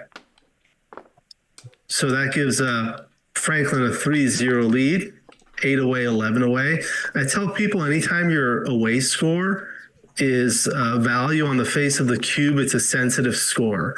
You know, at 2 away on a 2 cube, you win a single game and you win the match. At 4 away, a double gammon wins you the match perfectly. Now at 8 away, you win 2 or 4 points and it takes you the valuable 4 away or 6 away score. So that's actually a good target score to be at.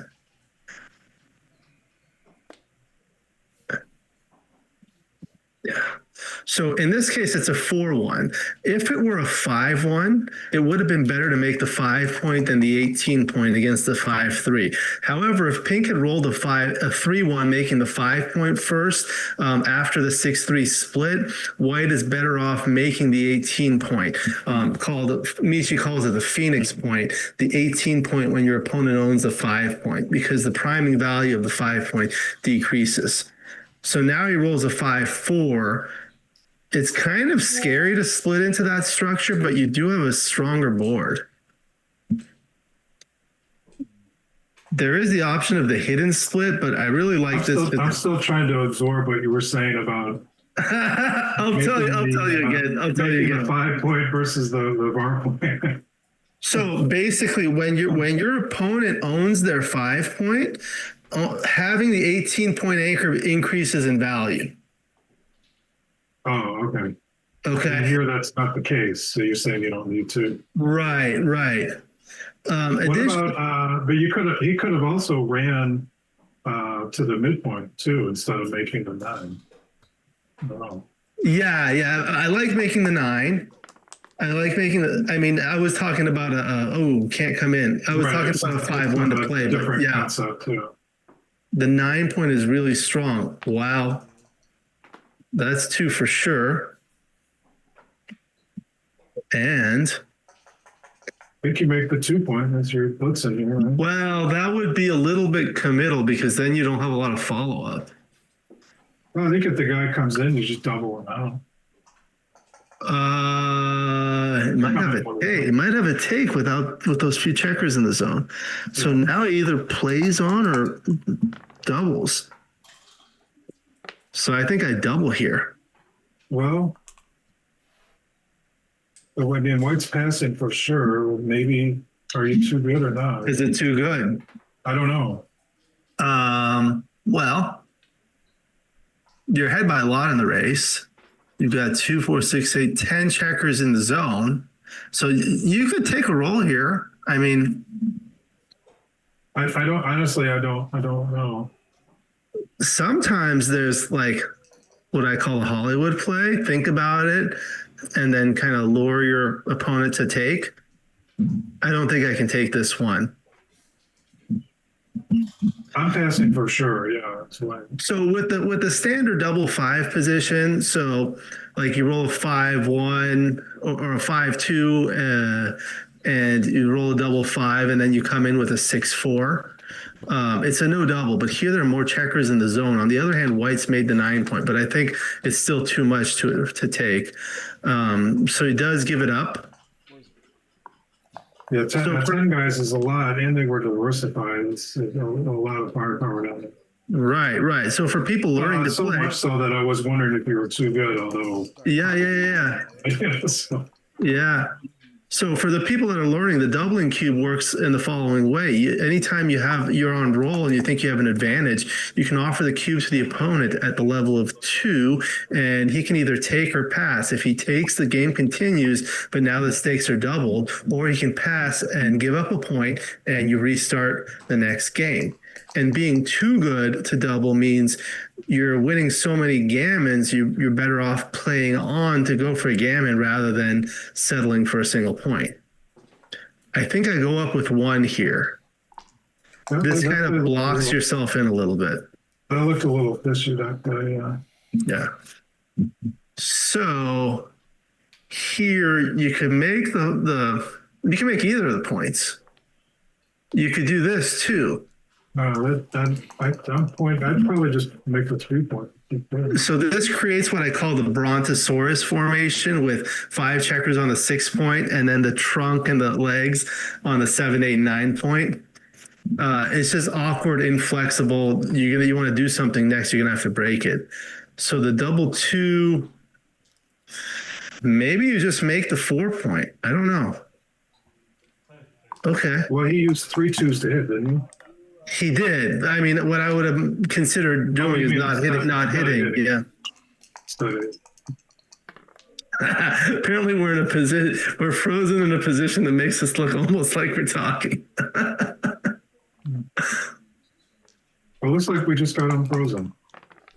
Did we? Okay, great. All right, 3-2. So he anchors up.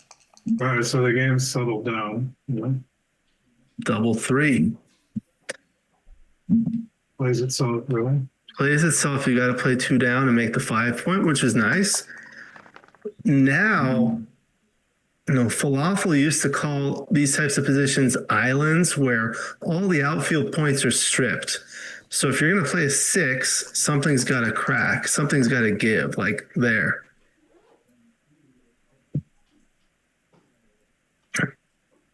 Five, 3. Jump out with the 5. What else is there? Jump out with the 5 and then 6 to 3. Yeah. Like I don't see a play B's. I mean, you could play to the 17 and play 6 to 1.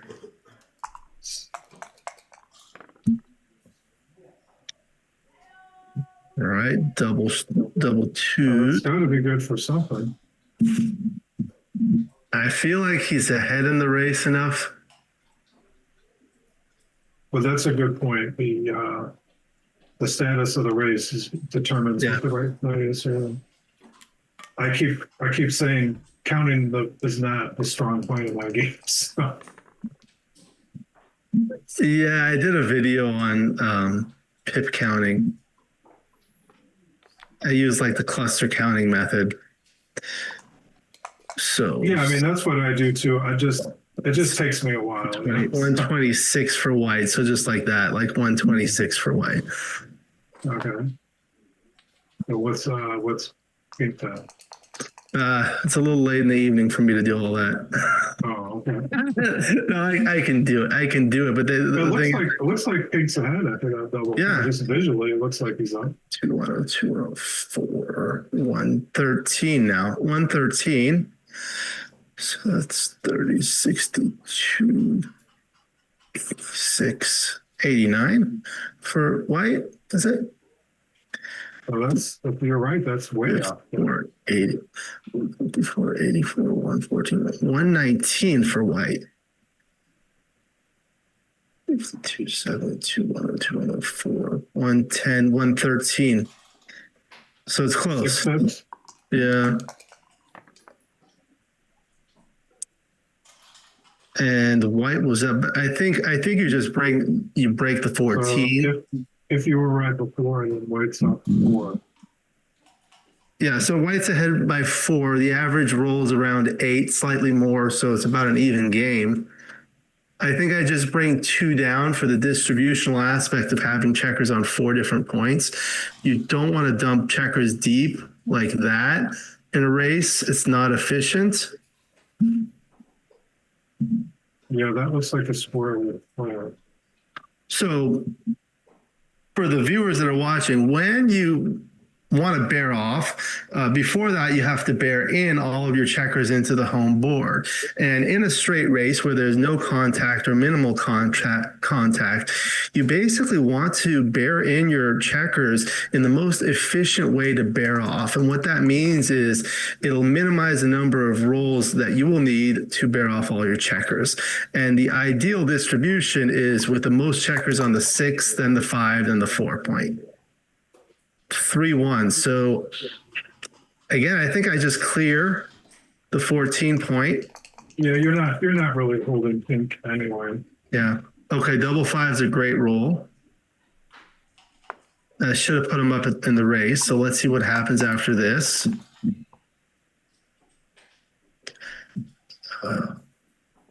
Looks like a pass.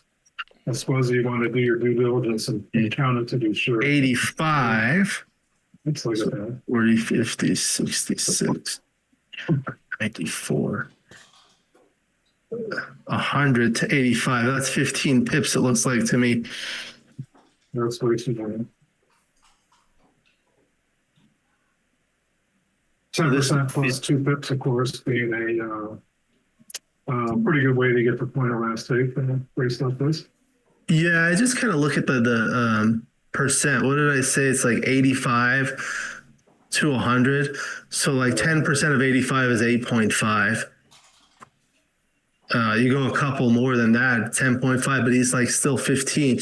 Even though he's trailing in the score in these types of non-gammonish positions, that the score doesn't make too much of a difference. Right. In fact, That's if been you're all Franklin so far, huh? right, in fact, if you're leading 2 away, 3 away, you can double more aggressively in these types of non-gammonish positions. People don't think about that. I feel like that's a very minimal adjustment, even though what you're saying is right.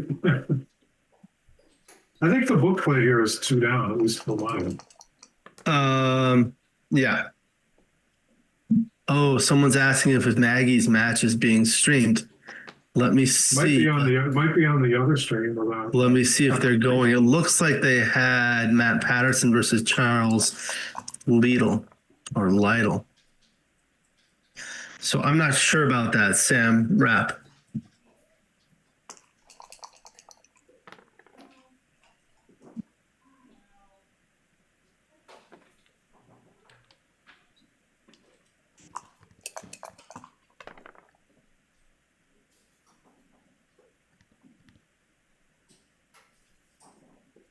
Took my eyes off the board for a second. Just wipe out the whole thing. Yeah, so it's a double 4. I think I make making the 6 and the 2 in this case. The 4 and the 2. I agree, because it makes another point and it unstacks a 6 point. You're not priming that checker and right. One of the things I tell my students in the early game is the major liability in the opening position is the presence of 2 back checkers for each player. The minor liabilities are the stacks on the 6 and the midpoint. So you want to unstack. So he's not making the 3 point. Yeah, I think White should be making the 3 point here. Yeah, that doesn't. This is a little safe. I don't like that. I don't like that play. I think the 3 point was even though he would have got blasted there. Yeah, I still would have made it. So he's going to run, looking for a 2. Is that cocked or is it flat? From this angle, it looks flat. It's just not on a checker. It's good to me, but I'm several hundred miles away. So. Are you sure you don't? Probably this is a double. You know? No, he's still looking to see if it's cocked. Well, his clock's running. Yeah, they've been playing pretty quick. You know, wow, double 6. I think it was worth considering the double there. Well, now you bring everything down in cube. You're right. You might be too good. But I mean, before the roll.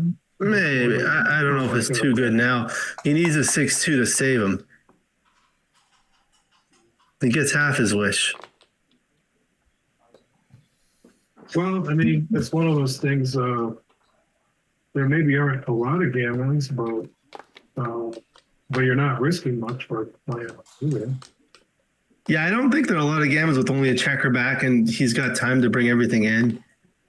So he passes. Now it's 6-0, 5 away, 11 away. So Michi calls 5 away and leading the stupid score because it's really hard to send an initial cube. You know, winning 2 points gets you the awkward 3 away score. So Melissa says that Maggie Sweeney should be on the stream. I agree. But sometimes what happens is there's another match that has already been on the stream when they started. So hopefully she'll make it to the finals and we can watch her play. That 3-2 looked fishy. The 3-2 down? Yeah, with the lead, I wouldn't have done that. Okay, so he's got some fly shots here. 5-3 is not one of them. So I think you bring 2 down here. You don't make the 3-point. And I don't think there's an urgency to step up under the gun. Yeah. I agree with you. Michi has this thing called gravity, which means the fewer checkers you have on the midpoint, the more urgent it is to escape your back checkers. Now with the 5-4, he hits. But with one back checker, it's not as urgent. And with a spare on the midpoint, it's also not as urgent. In any event, he got hit and comes in with the 5-2. That's a pretty desperate play. Yeah, I mean, but what was the alternative? Maybe. Yeah, I suppose you're right. You got to try to slow the other side. Yeah, and especially at this score, it's hard to cue. So 6-4, I think you just is he going to hit with the blonde board? You could do that. Boy, I don't know. Well, the hitting on the ace worked just like we wanted. Wow, 6-2. What a swing.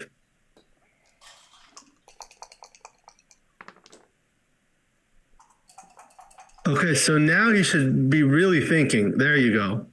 I like that. I like that double. Yeah. Like at the score, you want to be aggressive. You must get aggressive when you're trailing by this many points. And Okay. that's it. You know, I know it's a pointless. I know it's a pointless double, but that's a pass. You know. Here you make the 5-point on head and make the ace point. I don't know. Yeah, I mean you're blitzing. Yeah. 2 in the air. 2 in the air, and then you have spares. I guess the quality of the points don't matter that much. Yeah, in fact, oftentimes lower points are better than higher points. So now you're just giving them ace for nothing. Well, I mean, you're keeping the priming potential of your position this way. Yeah, but it was at the cost of some of the blitzing. Boy, that's not the number. I think you continue the blitz, especially at this score. I would come down 13-8 and hit loose 7-4. That makes sense. Yeah. In these types of positions, you don't want them to anchor.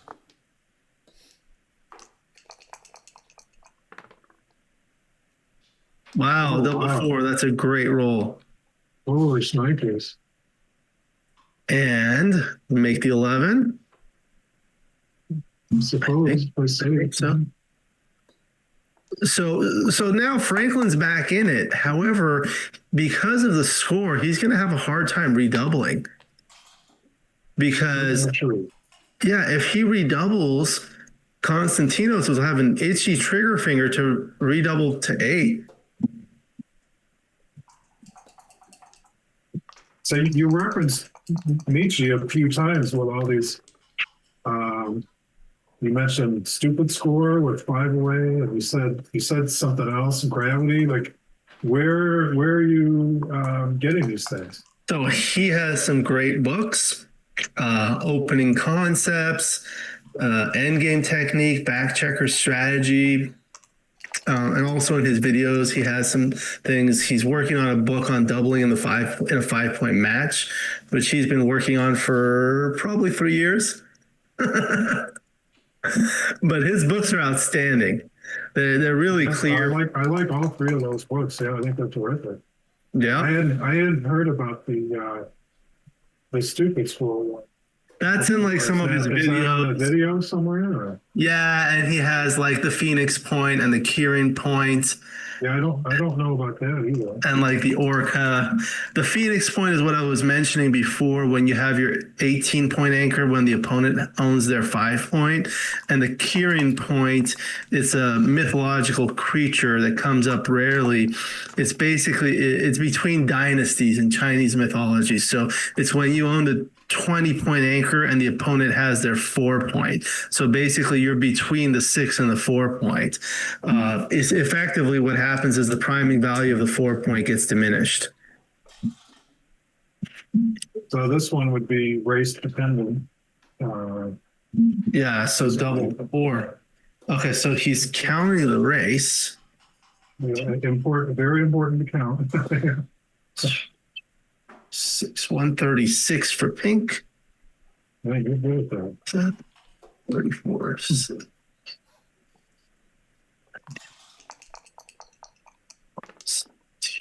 123. So Okay. 8 So pips. up 13. Then Oh, 13 minus 8. 13 minus 6 is 7. Okay.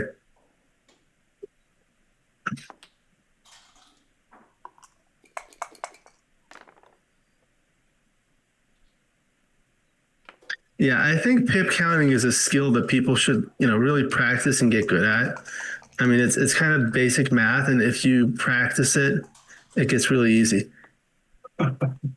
Well, I've been playing for 20 years now, and I'm still not good at it. I mean, I can do it, but not as fast as you can. Well, maybe you're not practicing. I think here you break the midpoint. So when you have the 18-point, in this case the 17-point, you can do what's called releasing the midpoint and just breaking it. The midpoint is not as necessary. I like, I think it's okay to keep it here. They get like if you roll 6-4, you're glad that it's there. Yeah, but you could roll a 6-1 yourself. That can cause problems. Will make you go deep. So now you've got to do it. You could handle 6-1 one time. I mean, handling it is one thing. It's true you can handle it, but you don't want it to go deep. In terms of like racing efficiency. It probably didn't make a big difference, but I like keeping it there. I would have kept it there in case I rolled 6-4. I'd have been very happy.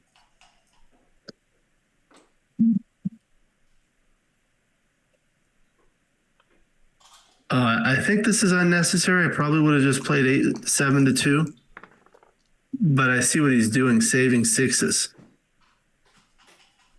Yeah, in general, I think the saving 6 thing is overrated. Yeah, you have to really think about the position. Now you make the board. I make the board. I would, but you could also keep 2 6s outside in a couple ways. But to the extent he has a racing edge, he's squandering it a little bit here. All right, so that's, there you go, and there. Well, that's a bummer from White's point of view.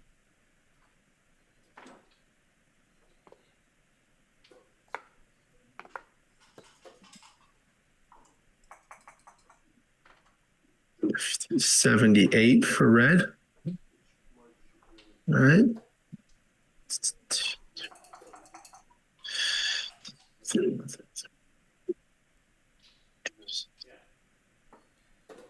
$80 to $88. 8 pips, so it's a redouble. Only 8 pips? I think so. I think this might be a take. If it's only 8 pips, it's probably not 78. I have a little cheat sheet here with 4Q take point. I'm gonna look it up. 133, 40, 63, 73, 80. Oh no. 78 to 80?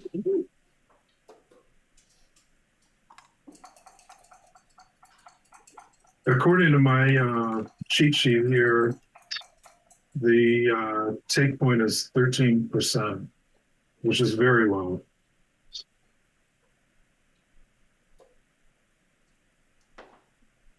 I mean, there is some wastage, and then also pink has all these checkers on the bar point. So now if he starts rolling sixes, they're gonna get buried deep. I think we got to double check the count and see. Let's count that again. Here, I say lots because you're doing all the hard work. I'll just put it into XG. Oh, that no fair. That's cheating. It feels like it's eight because that's such a low, regardless of what the count is, the take point is so low. Okay, I missed it. Yeah. Yeah, I'm not sure if that was a double. I just bring two in.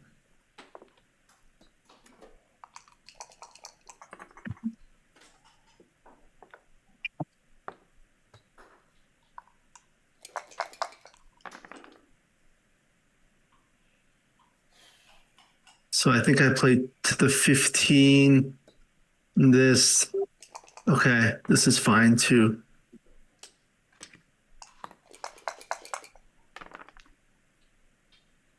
Six, coming all the way. Oh, he's rolling great.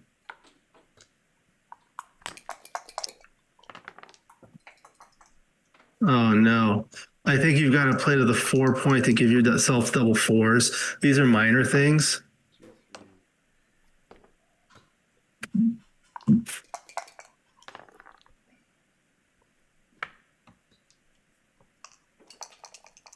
Okay, I missed it. I was finding my 8 cube take point cheat sheet. It looks like White's not going to get a chance to send it, but according to my cheat sheet, the take point on the 8 cube is 42%. Yeah, that's the other thing. You think about the opponent's take point at the next cube.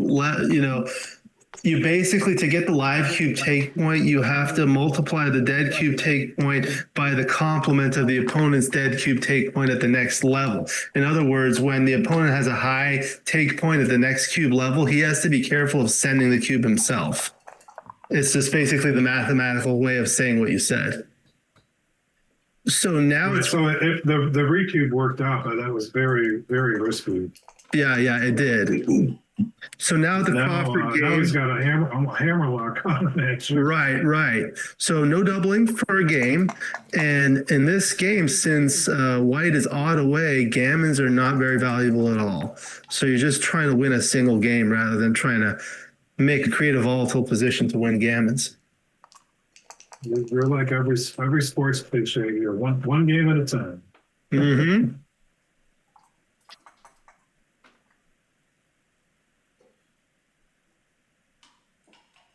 I think I play I'd up. have to consult my cheat sheet again without looking at it. What are the winning chances? Like 6% or 5%, something like that? It's low. Well, I mean, one way I think about it is, okay, so you win one game, now you're 10 away, right? So barring gammons, you'd have to win five games in a row. So what is that? 50, 25, 12 and a half, 6, like 3% or something like that. So Right, it's pretty low. Yeah, you might win a gammon here or there.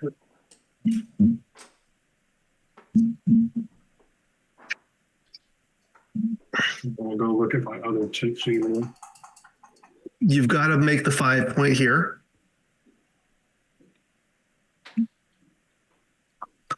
And then I might consider playing 11 to 10 to give a builder for the 4 point.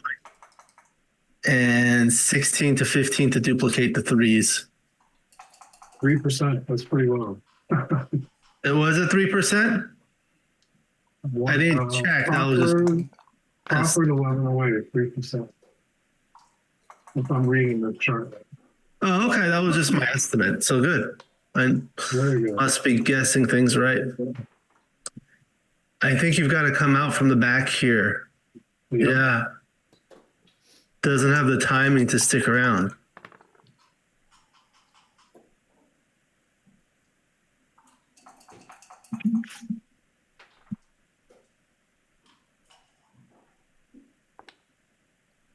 that feels too windy. Yeah, Melissa, I didn't put that in. I felt like it was a little bit. I felt like the redouble was premature.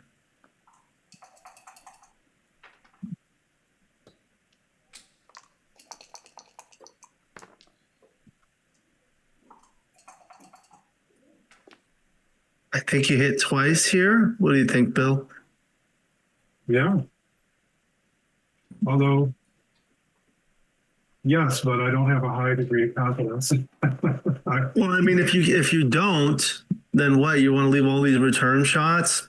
Yeah, I agree. Or just a chance to make a second or something. So Yeah. maybe less, I'll be right back. Less good numbers this way.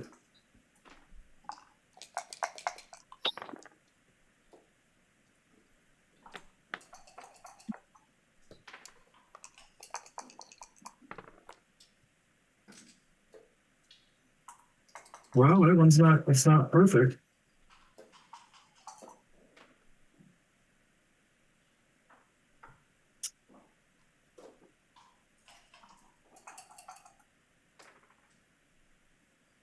I mean, I assume he'll bring the three down and if the bar, there really is no other place. So.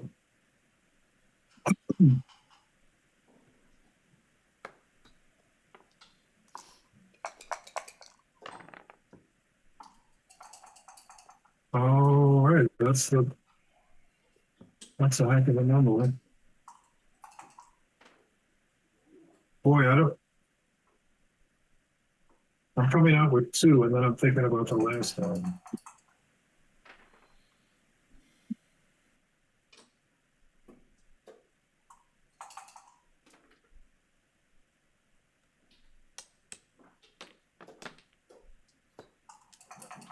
That's certainly logical. You get the outfield control, but I don't know. I know that you're up and up in the race to do that. Maybe that's a hard play. I think I would have run all three out.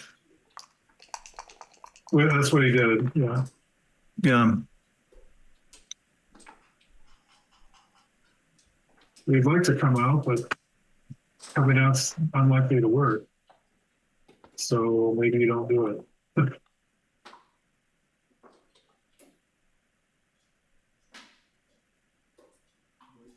You're gonna get a hit probably more than 2/3 of the time doing that. That's a lot.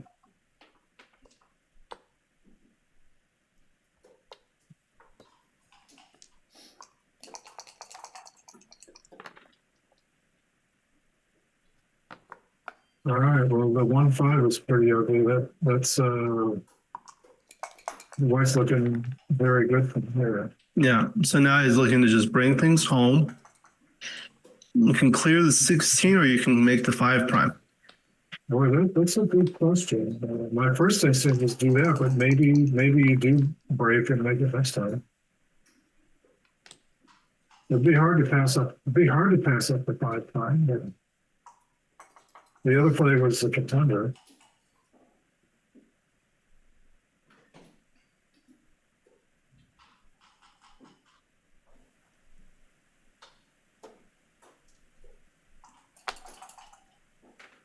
Like that, you can slot the 3 or even slot the 2 for better distribution. Yeah, I doubt it will matter as much. I mean, if you roll a 2, you're probably going to come up with it.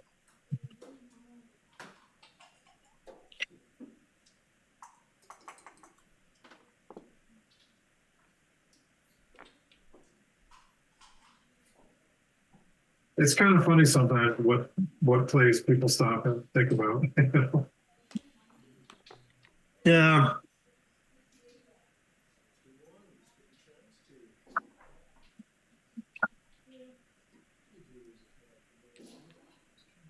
That doesn't. That I don't like it. Yeah, that gives up all the.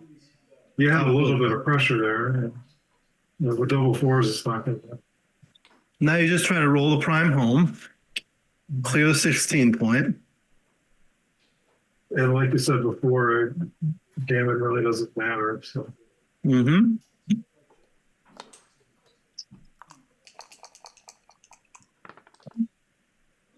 My friend Justin Noel says primes win games. In other words, they're good for winning single games when you don't need a gammon.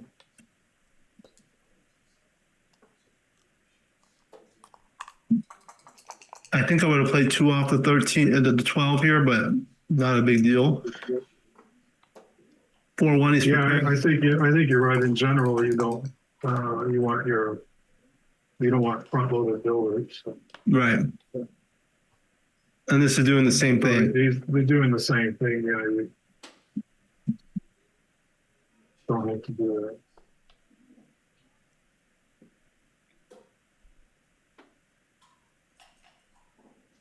I guess slotting the 3-point, you really don't want to get hit and possibly get stuck. Sometimes those plays are right. Yeah. So now he can It's hit pretty, and cover and try to hope for him to crash. Well, you hit, but maybe you hit and don't cover it. Actually, Yes. Especially when gammons don't matter. but that seemed like an odd play. But double fours is a lure though. So. I think you've got to play 12-4 and 9-5 Oh. twice. This lets him get out, What was your alternative play? keeping the bar point. At the cost of leaving a shot? No, it wouldn't have left a shot. Or maybe it would have left a shot, but now he rolls double sixes and he's back in it. Or even 6-5, 6-4, you know?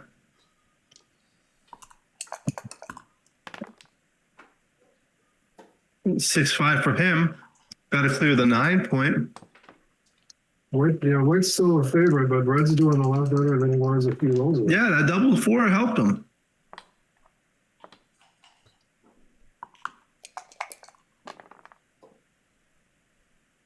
Oh, this gets worse and worse. Yeah.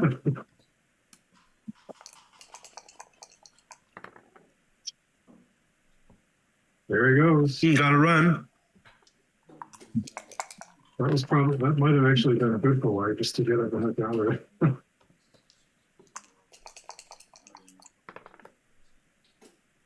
If Bill continues rolling like he has been in this match, he's going to win this game in the race. Excuse me, Franklin.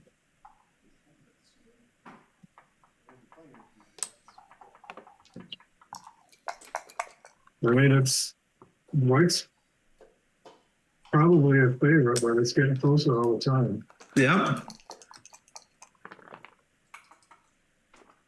2-1s, he's got to do better than 2-1. I can tell you that. Yeah. 5-2 is better.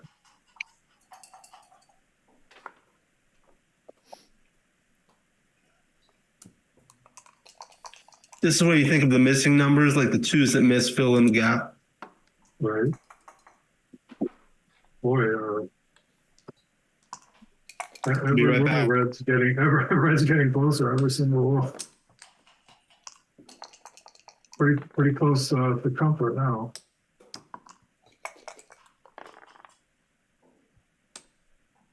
And White's still a favorite even here, but not by a lot. Same idea, I guess. 2 fills the gap and 1 goes on. All right, stepped away for a moment.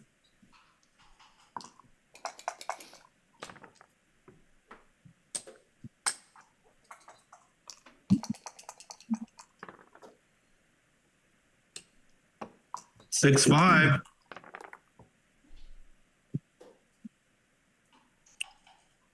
Two ways for Constantine. Red to win. 2 ways for Pink to win now. I know. Still favorite though. Well, Uh-oh. Rondo. So still likely we'll need a double. Or 1. Okay, so now he's got 6 numbers. Yeah. Doesn't do it. So Piece of cake, baby. now he gets a point. So 10-1 post Crawford. So the Crawford rule for the players that the viewers that are not aware of it states that when one player gets to within 1 point of winning the match, the doubling cube may not be used for one game. This is called the Crawford game, named after John Crawford, who wrote the backgammon book with Oswald Jacoby. Should the trailer win the Crawford game, he may double at his first opportunity the next game, called the post Crawford game. So at an even away score, you always want to double immediately. So now you should double right away. And it's a take.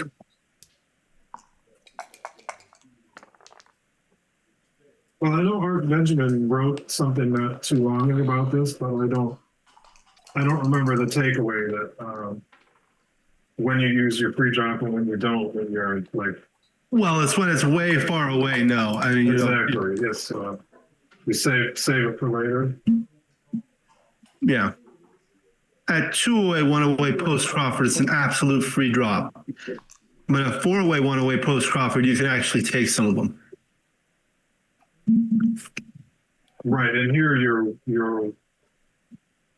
I guess you're saying you couldn't save away. a pre-drop for a later time. Yeah. Well, run or make the bar, huh? Well, making the bar is always productive. I think. Yeah, I think that's what I do.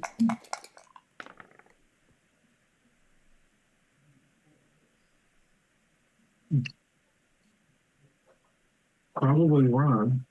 Yeah. Even though gammons are valuable here, but still. Gotta play to win. Too easy. And then you got to continue. I don't know if you have to, but it makes sense.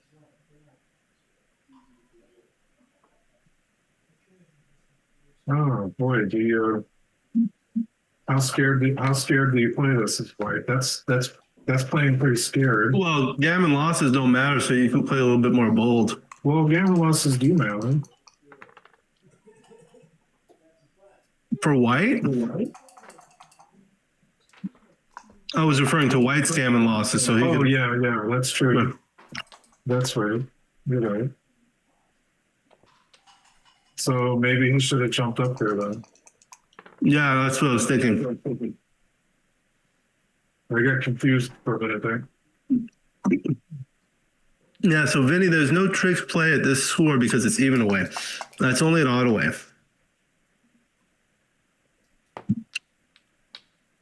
Good roll.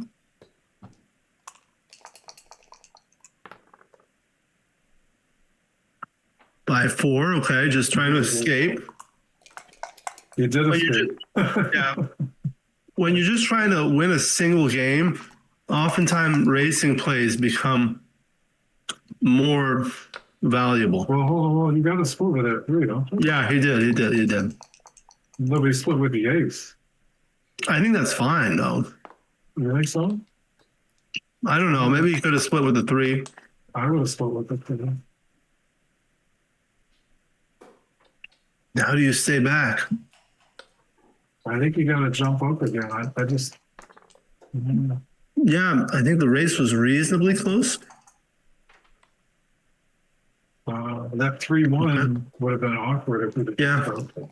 Now looking for 6-3, 6-2, 6-1, close. Now I think I step up and then cover the 2 point. Yeah, I don't think you want to make the 2 anchor. No, you don't need the anchor.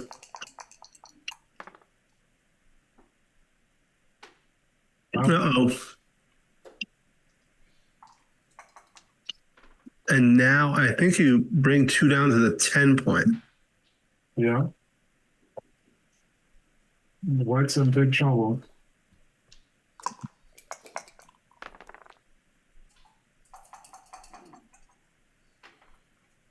I guess at this point, you got to stay down low. The time to make up high is fast. Well, I don't know. I might have thought about that a little bit more. Now I make the 2 point, leaving only double four.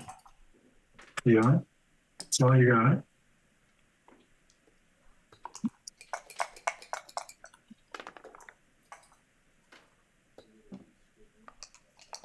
Okay, so Franklin's going to want to make his 4 point. Well, you could switch here. Let's. Well, yeah, he could switch and That's probably the right idea. switch and even make the 4 point.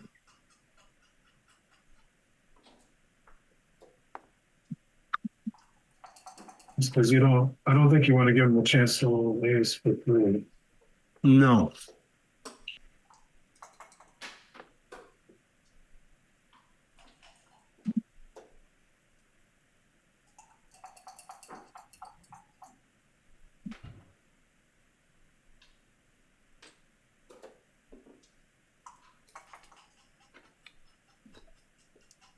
That feels like a mistake.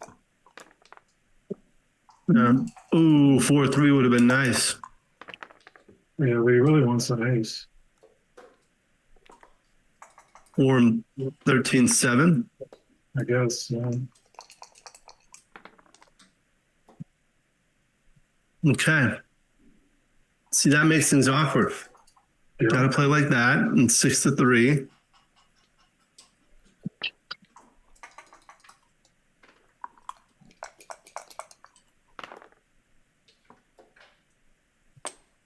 Six five will close the board.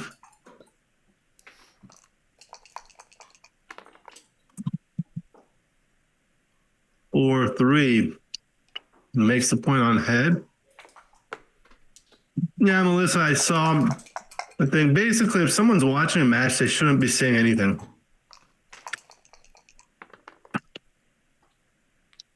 Two one will close the board. Oh, it looks like we may be done early.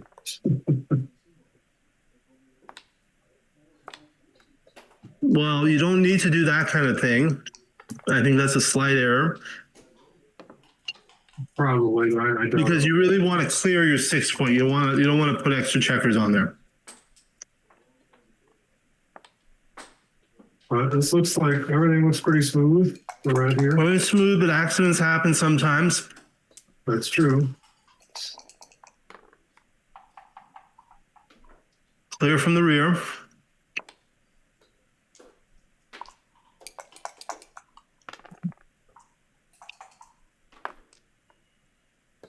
All right. Vinny's going to say Pink's going to have to win this in the race. Ah, good luck. No, Pink is going to have to win it in the race.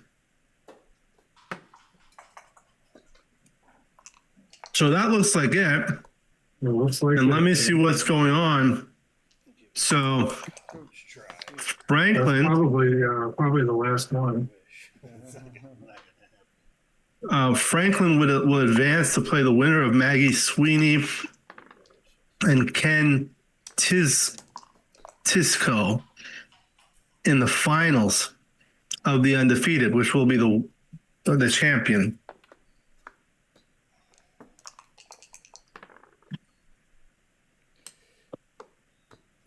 Good match. So that's Jim. Wasn't a good match. Constantinos concedes. Congratulations to Franklin, Circumstances, you forgive me. finalist. Thought it was an Yeah. interesting match. What are your thoughts, Bill?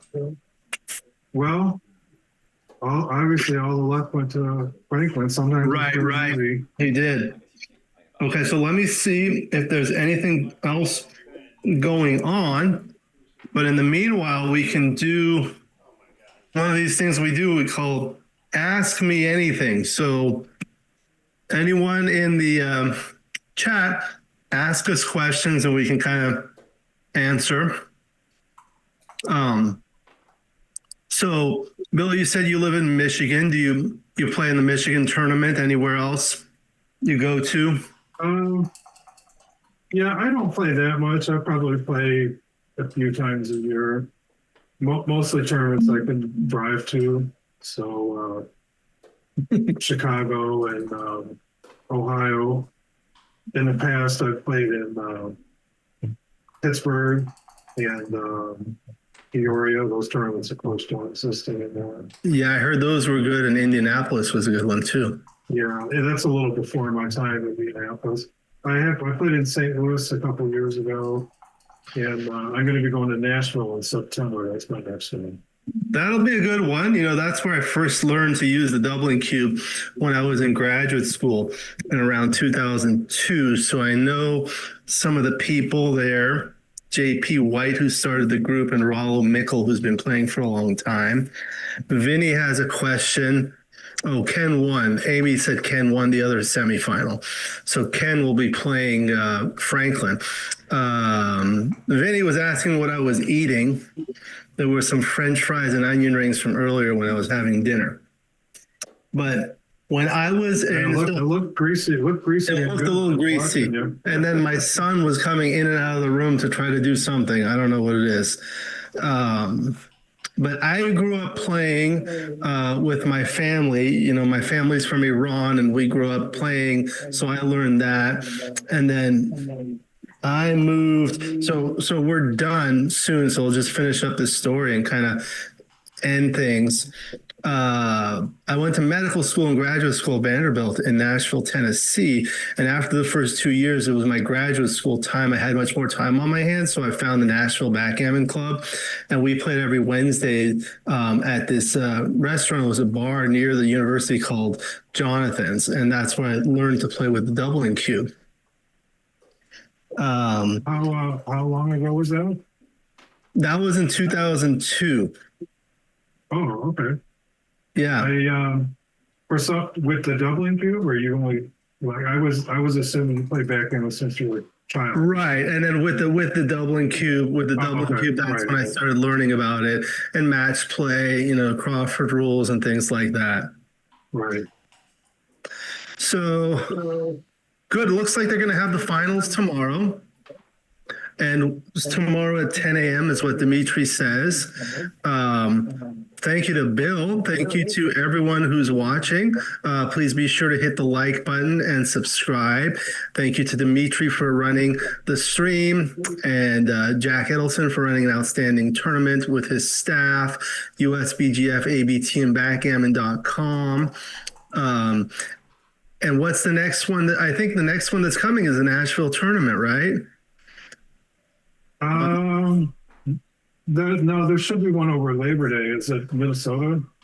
Oh, Labor Day is coming first. Is it? Okay, yeah. So Minnesota, then New Orleans, then Nashville. Yeah, there's so many tournaments. Then Boston. There's the what's the one that the U.S. people are? There's some sort of team tournament coming up. Oh, they're going to London. Yeah. So let me just take a look here on the calendar. There is the Viking Classic September 2nd through the 7th in Minnesota, run by April and Michael Messick. And then there's going to be the New Orleans Gammon Go, run by Bill Riles and Tara Mendocino, September 9th through the 13th. And then the Music City Backgammon Open, the first time, September 23rd through 27th in Nashville, Tennessee, run by Kristen Westerman and Rory Pascar. And then Rory's going to run two more tournaments, one in Las Vegas and then one in Boston. So that's what's coming up. Looking forward to that. Looking forward to more action tomorrow. And it looks like they want us to log off. And any other comments, Bill? It's been a pleasure. No, I'm good. But thanks for doing whipping. Yeah. All right. We'll see everyone tomorrow. At least I'll be on the chat if I'm not commentating. Thank you again. Have a good night. Yep. Good night.